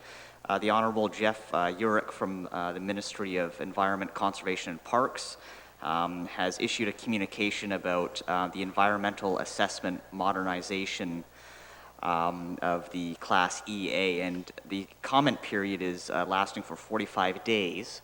And I wanted to know if our staff were planning on commenting on the proposed amendments, and if we could expect maybe something high level coming back, maybe in the form of a memo or something to council about, you know, what our municipality's perspective is on those proposed amendments to EAs. And I found it interesting that, you know, the deadline is August 22nd, so we may even be able to have something come back before that deadline if we have commented or shortly thereafter. Through the chair to the councillor, AMO is also looking at this, and we are going to take a look at what AMO's position was on it. Ironically, we have also submitted delegations to AMO. Two of them are on frankly, Ministry of Environment approval issues. We're going to be, hopefully, if our delegation is accepted, we'll be delegating directly to the ministry on 2 specific issues, and I think we can also, at the same point in time, lobby our thoughts into how to make it more efficient. So the specific answer to your question is we weren't planning currently to have our own submission. We are going to look at what the AMO submission position was going to be, and we would either add comment to that or provide, or provide any additional comment to AMO. Just to follow up on that, I think I'd really appreciate a debrief after that event has taken place, just for the community's perspective and for council and general information. That'd be great. Thank you. Mr. Godby, did you want to add to that? Yes, thank you, Madam Chair. Through you to Councillor Rabbits, just as a general point of interest, when this release did come out, a couple of the other public works directors and I have already started some conversations on it, and staff are taking a detailed look at what the province is proposing to change in these pieces of legislation, just for that, to make sure that that these changes being proposed are going to effectively achieve expediting some of these processes. And any comments we have or concerns, we can gladly share. Anyone else? General announcements. Councillor Taylor. Thank you, Chair, and through you, as the province has started to announce the Stage 3 reopenings, I'm just wondering if we could get a quick update on what that will look like for Norfolk, if we have that information on hand at this point. Through the chair, and I can have, if public health staff will correct me, but it's the opening of the remaining businesses, so businesses such as gyms and would be allowed to reopen. There's also the reopening of inside dining options at that point in time. That would be the return to the full new normal for a period of time. If you look at the provincial documents, phase 3 is where the document ends. There'll probably be more information after that to say, okay, well, how do you get from 25% occupancy back to full occupancy? That's not clear at this point in time. We are hopeful that will just be a 1-week delay before we get forward with us moving forward. I don't know if there's anything else that Marlene might want to add. So through the chair, I can share that there's actually a framework package for Stage 3, and I'd be happy to circulate that for everyone. In talking with the ministry late last week, it's understood that there's a 4-week delay in entering the final stages. And as you'll recall, we entered into Stage 2 delayed, so that will likely be what will be considered, assuming all things stay equal as they are today. Councillor Michele, then Mayor Chop. Thank you, Madam Chair. As everyone knows, about 2.5 weeks ago, the county completed the bulky item pickup program, and I just want to commend our public works staff, and in particular our waste management division that was organized by Marissa Bakla. I have every indication that that whole program went very well, and I think that it was a very worthwhile exercise. Many of our residents got a chance to clear up their properties and in the process beautify Norfolk County. Sorry, just through the chair, and Mr. Godby can comment. I would say the program was a success, so successful that our costs are probably 20 or 25% higher than budgeted, and it would be an item that we'll evaluate. I think there will be a more fulsome information report out, but clearly with people with time on their hands, we're able to, as you say, beautify Norfolk County a little bit more. They did that quite well. Mayor Chop. Thank you, Madam Chair.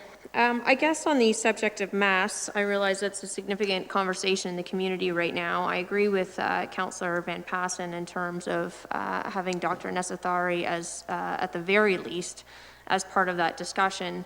I think that he has proven himself time and again throughout this pandemic. He mandated quarantine in Haldeman and Norfolk before the federal government mandated quarantine. You'll recall when an email of his was leaked, it was an email of his to the province, and it was leaked to the Toronto Star, where he was asking the province to, engage in a full shutdown quicker than what we were seeing happening. He closed personal services before the province did. He reduced the size of groupings before the province did.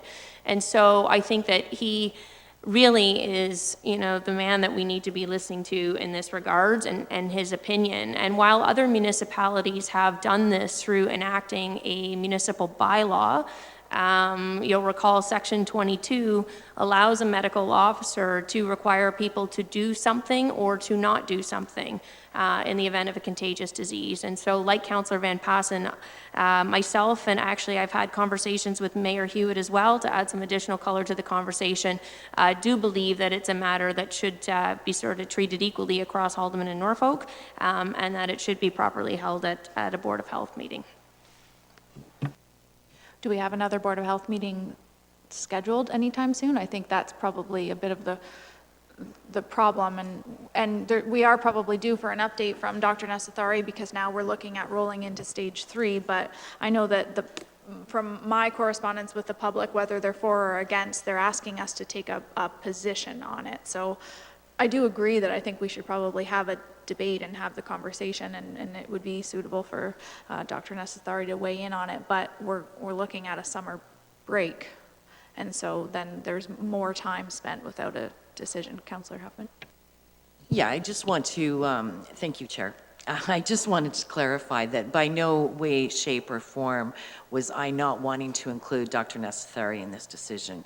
He, at the end of each Board of Health meeting, when he gives us his overview, he talks about the importance of masks and how he supports them. So it would be something that we would, he support, and I can see head shaking, but anyways, I know what I hear with my own ears is that he supports the use of masks. Whether he wants to make sure that it's something that, thank you, Mayor Chop, I think I can handle it on my own unless you wanted to step in. No, just your Well, then, point of clarification. order. Behave yourself. May I finish? Councillor Huffman, I'm entitled to turn my neck if I want to crack my neck. Actually, you probably Okay, could have I heard think it we're over getting there. out of hand here. Councillor Huffman, if you can finish your point, and Mayor Chop. I'll So come to you. anyways, and the point of trying to get it through tonight was so that we could have a discussion next week, get feedback, invite our medical officer of health if necessary. The point is, and I don't have a strong position either way, but the point is that this is the way that the province is moving. Some countries are doing it as a whole, but our country is not doing it as a whole. It's left up to individual areas. So I felt that it was important that we have the discussion and we move forward with that, and we do have a summer recess coming up. So just in the essence of time, wanting to make sure that we were able to get this discussed. So I'll let Mayor Chop speak to that. I think procedurally, you are still within your rights to put a notice of motion forward for next week. It's not debated or discussed tonight. It could be tomorrow. However, you're asking for a bylaw to come back from staff, and we wouldn't receive that until our next council meeting, which is in August, unless you put forward a bylaw that you have researched already, and then it could be amended should that pass. Mayor Chop. As a reminder to council, there is a public hearing, an additional meeting that has been scheduled in August, and to follow suit is a special council meeting. So at that time, you would be able to present a bylaw, which could be ratified at the special meeting of council at that time. Again, I was not debating the fact that the notice of motion can't come forward. It was just expressing my opinion that I believe Dr. Nessathari, who does support masks, but he has not indicated that he, to this point, he may or he may not, I'm not looking to put words in his mouth, that he would be, as our medical officer of health that has led us through the pandemic, I believe that it's appropriate for him to be at that discussion. And again, I just wanted to articulate the position of the mayor of our neighboring municipality, who is also, the other municipality within our Board of Health, that it was their his view as well, that it was more properly a Board of Health discussion. Again, we've called many Board of Health meetings, additional Board of Health meetings since this has gone on, so there would be nothing barring that. Again, there is no stopping of the notice of motion coming forward. I was merely expressing my opinion that I want to hear from Shanker. I think that's understood. I think Councillor Huffman agrees, and that seems suitable, especially as we move into phase 3 for additional comments on that. But I would echo the comment that the public is asking for us to take a position on it, and I feel August is late to do that. But Councillor Huffman, if you wish to move your notice of motion or not, that is up to you. I do wish to move the notice of motion. Perfect. Okay. Okay. Councillor Columbus, were you waiting for me to circle around? Thank you. My question here, we've had 2 vacant positions in the Public Works Department that are pretty important to me, I feel. And one's an engineer and one's the roads supervisor or manager. When do we expect those to be filled, Mr. Burgess or Mr. Godby? When are we, I think they're very important to fill them as soon as possible. Hopefully the advertising's gone out and Through the chair, I'll answer, and Mr. Godby can correct. The one position too is, and Mr. Godby's in the room, but is the general manager of Public Works. That position has been posted and advertised. Mr. Godby's obviously been filling in for quite some time in that area. The road supervisor has been posted. The engineer position was filled, if we're talking the same engineer position, that was filled 2 weeks ago, 3 weeks ago. So Mr. King has filled that position. So, and we welcome it on board for that. So we are filling those positions fairly rapidly at this point in time.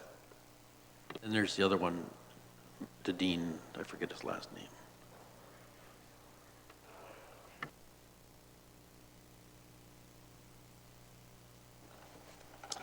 Through the chair to Councillor Columbus, yes, the other position you're talking about is a project manager position within engineering, which they're the ones who typically take lead on some of our construction projects. That position is currently just going through the recruitment process now. It's just at its start. So my guess would be we'd be looking at least about 2 months there. Thank you. Wrapping up general announcements. Last call. Okay. Sorry. Oh, Mr. Godby. Thank you, Madam Chair. Through you to council and all of Norfolk County public, I just needed to have a brief note to everyone with regards to the hot, dry weather that we've been currently experiencing. Just encouraging all those who are on our water systems across the county to do their best, make concerted efforts to conserve water. We have noticed the effects of this drought operationally. It has been challenging in certain communities across the county in order to keep up with the very high demands due to this drought.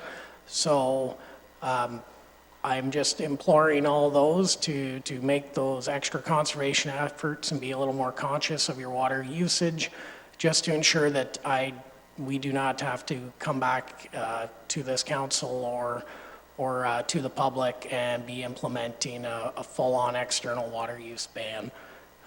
So that's just my one message for the evening. Thank you. Okay, thank you.